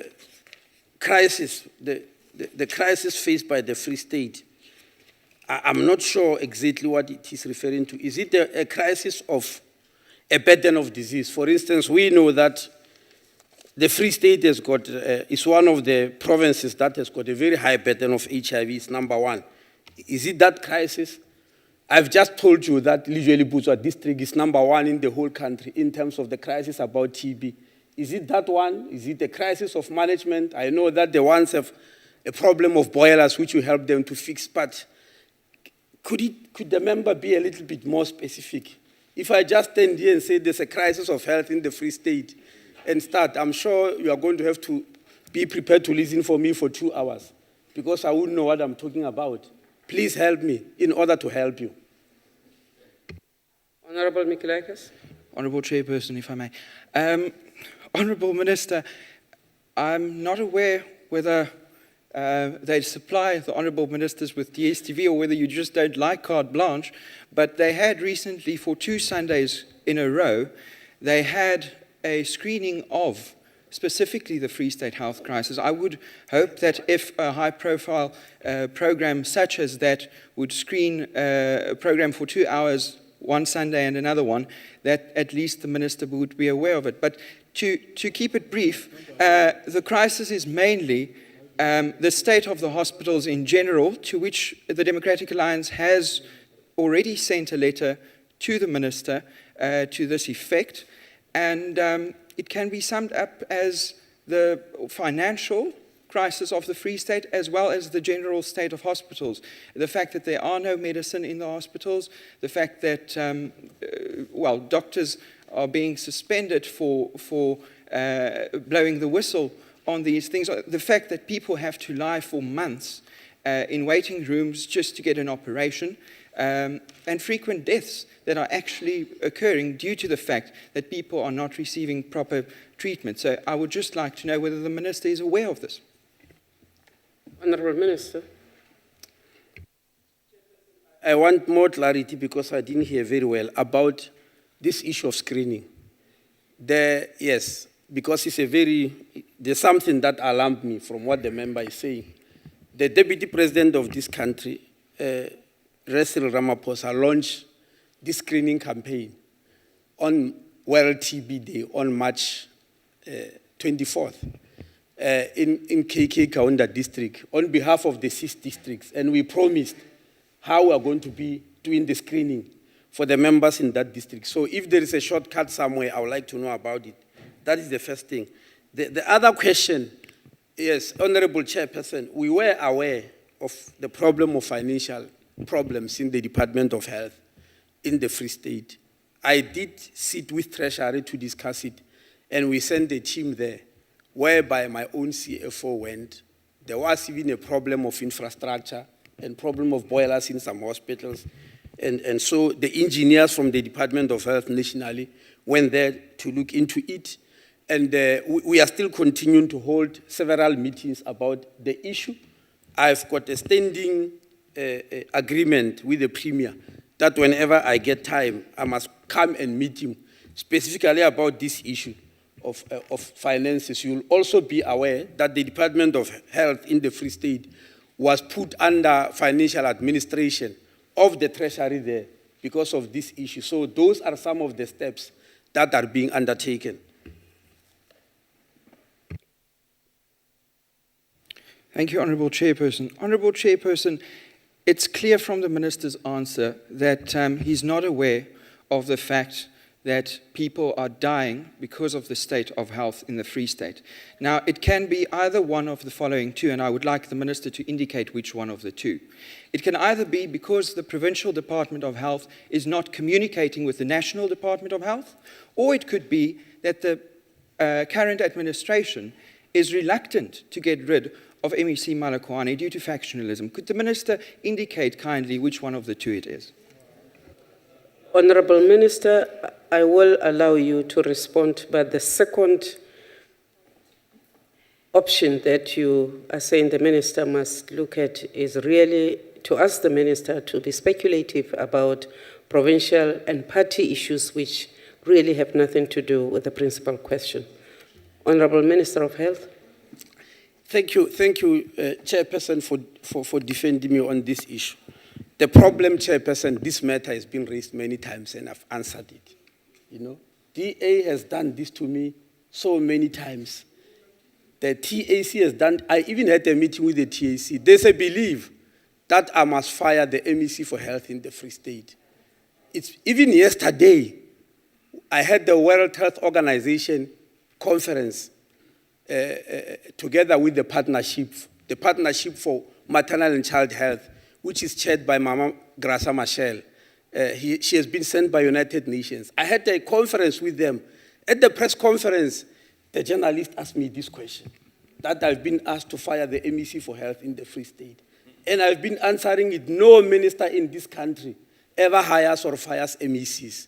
I'm sure honorable members know that very much. No minister has done it for the past 21 years, at least as far as I know in this government. But this thing keeps on. I even had a meeting with the TAC, and I told them that because they were pointing fingers at me and saying you are a coward and all that. I said, ministers don't appoint MECs, but we sit with them in MINMEC where there are problems and try to resolve them. And I'm not sure why this question is keep on being repeated and planted in the media time and again. On the issue of death, Chairperson, we have got mechanisms in this country where we are checking. For instance, if it is the death of mothers, we have got a committee chaired by Professor Jack Mutley, which is called Confidential Inquiry into Maternal Death. We sit with them, and in the last MINMEC, they just came and gave a thorough report. If it's about infant death, we have got a committee, children's death, those below the 5 years, we have got a committee chaired by Professor McKero. So we have got all these committees that check.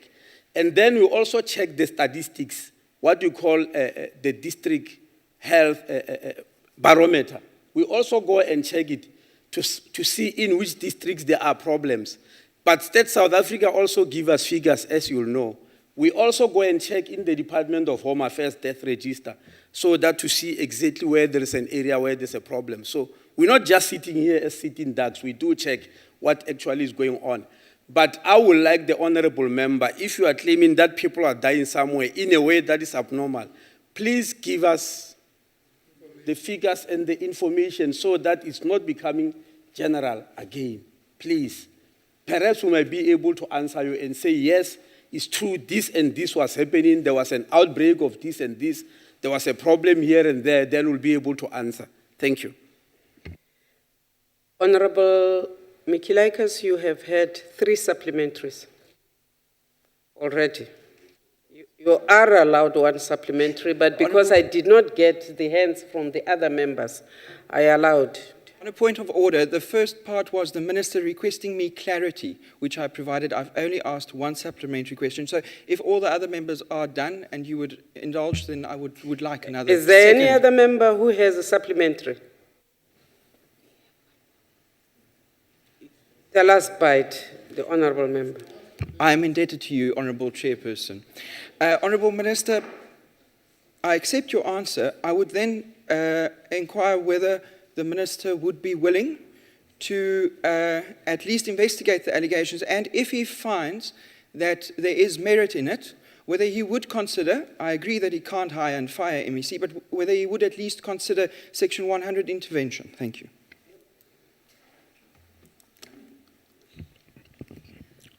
Honorable Chair, Free State was put under Section 101A. At the time, Limpopo was put under Section 100B. Both Free State and Gauteng were put under Section 101A.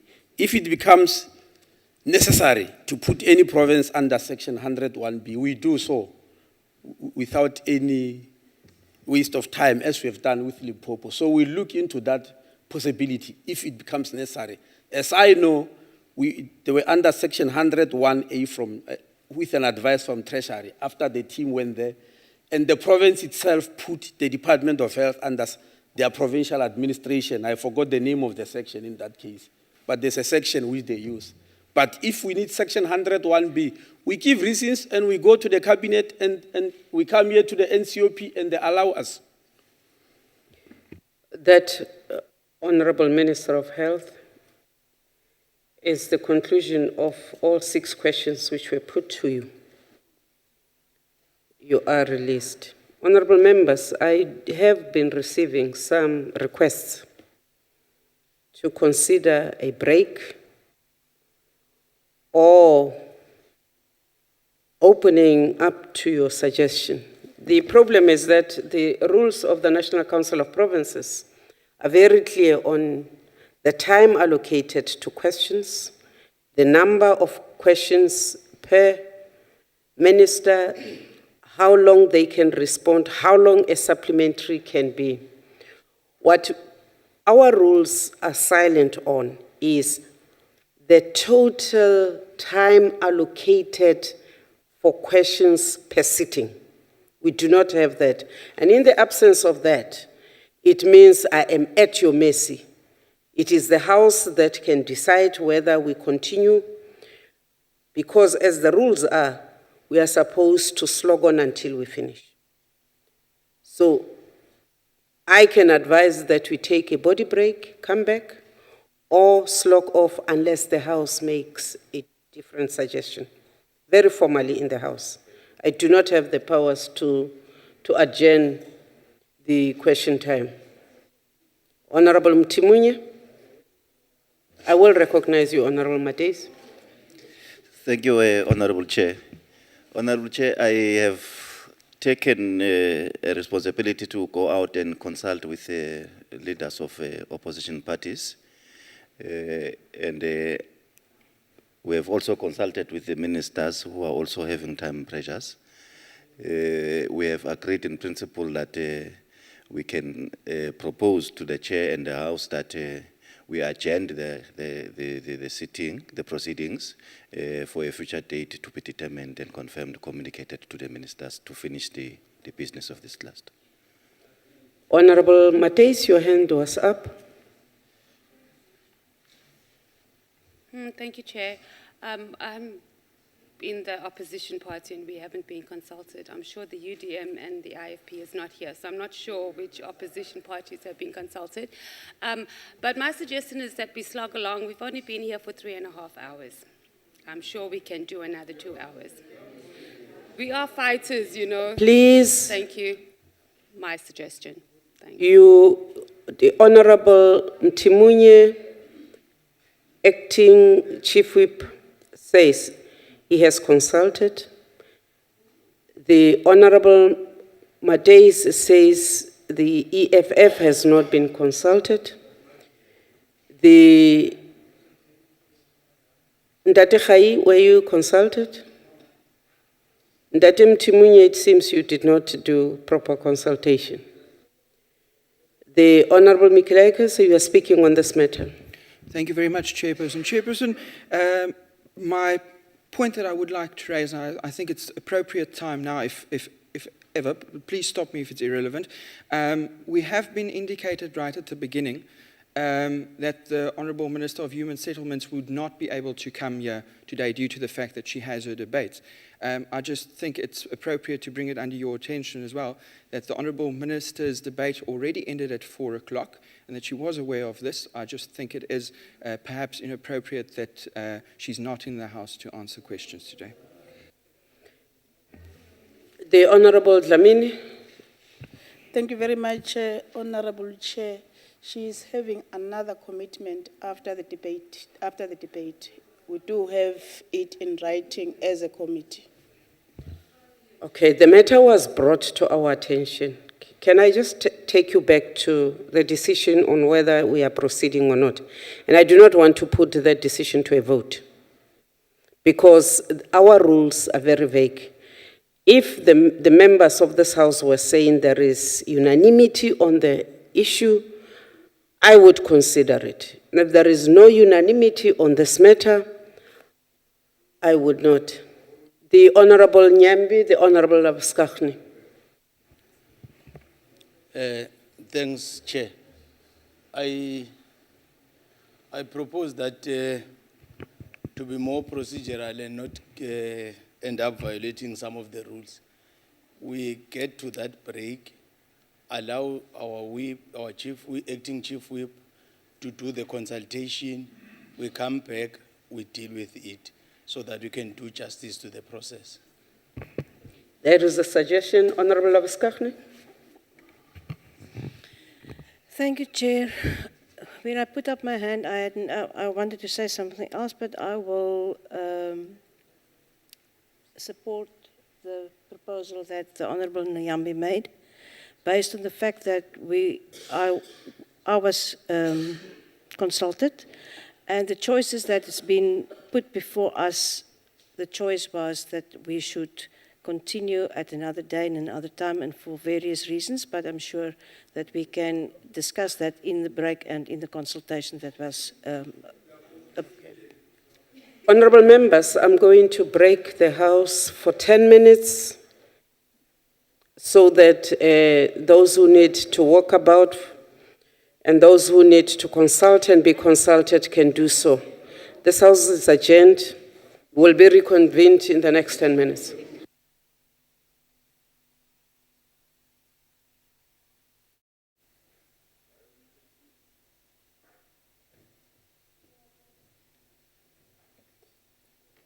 Please be seated.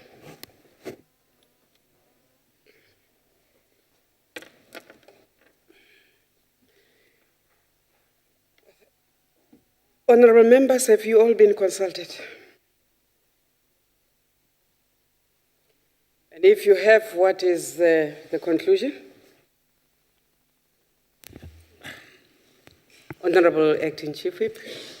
Consensus, Chair, is that we agree as parties, with the exception of the EFF, that would like to record their objection.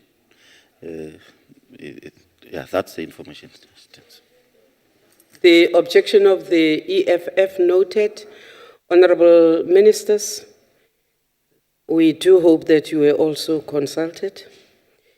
The request, therefore, that we actually postpone the remaining questions to be prioritized for the next sitting, which date shall be canvassed with the ministers thoroughly, because in this particular instance, it is not on their side that is causing the postponement. Shall we agree that we therefore adjourn this House and therefore agree to postpone the questions to the date which shall be determined and shall be communicated to all members? If that is the case, this concludes the suspended business of today. You are requested to remain sitting until we have left the House. The House is adjourned.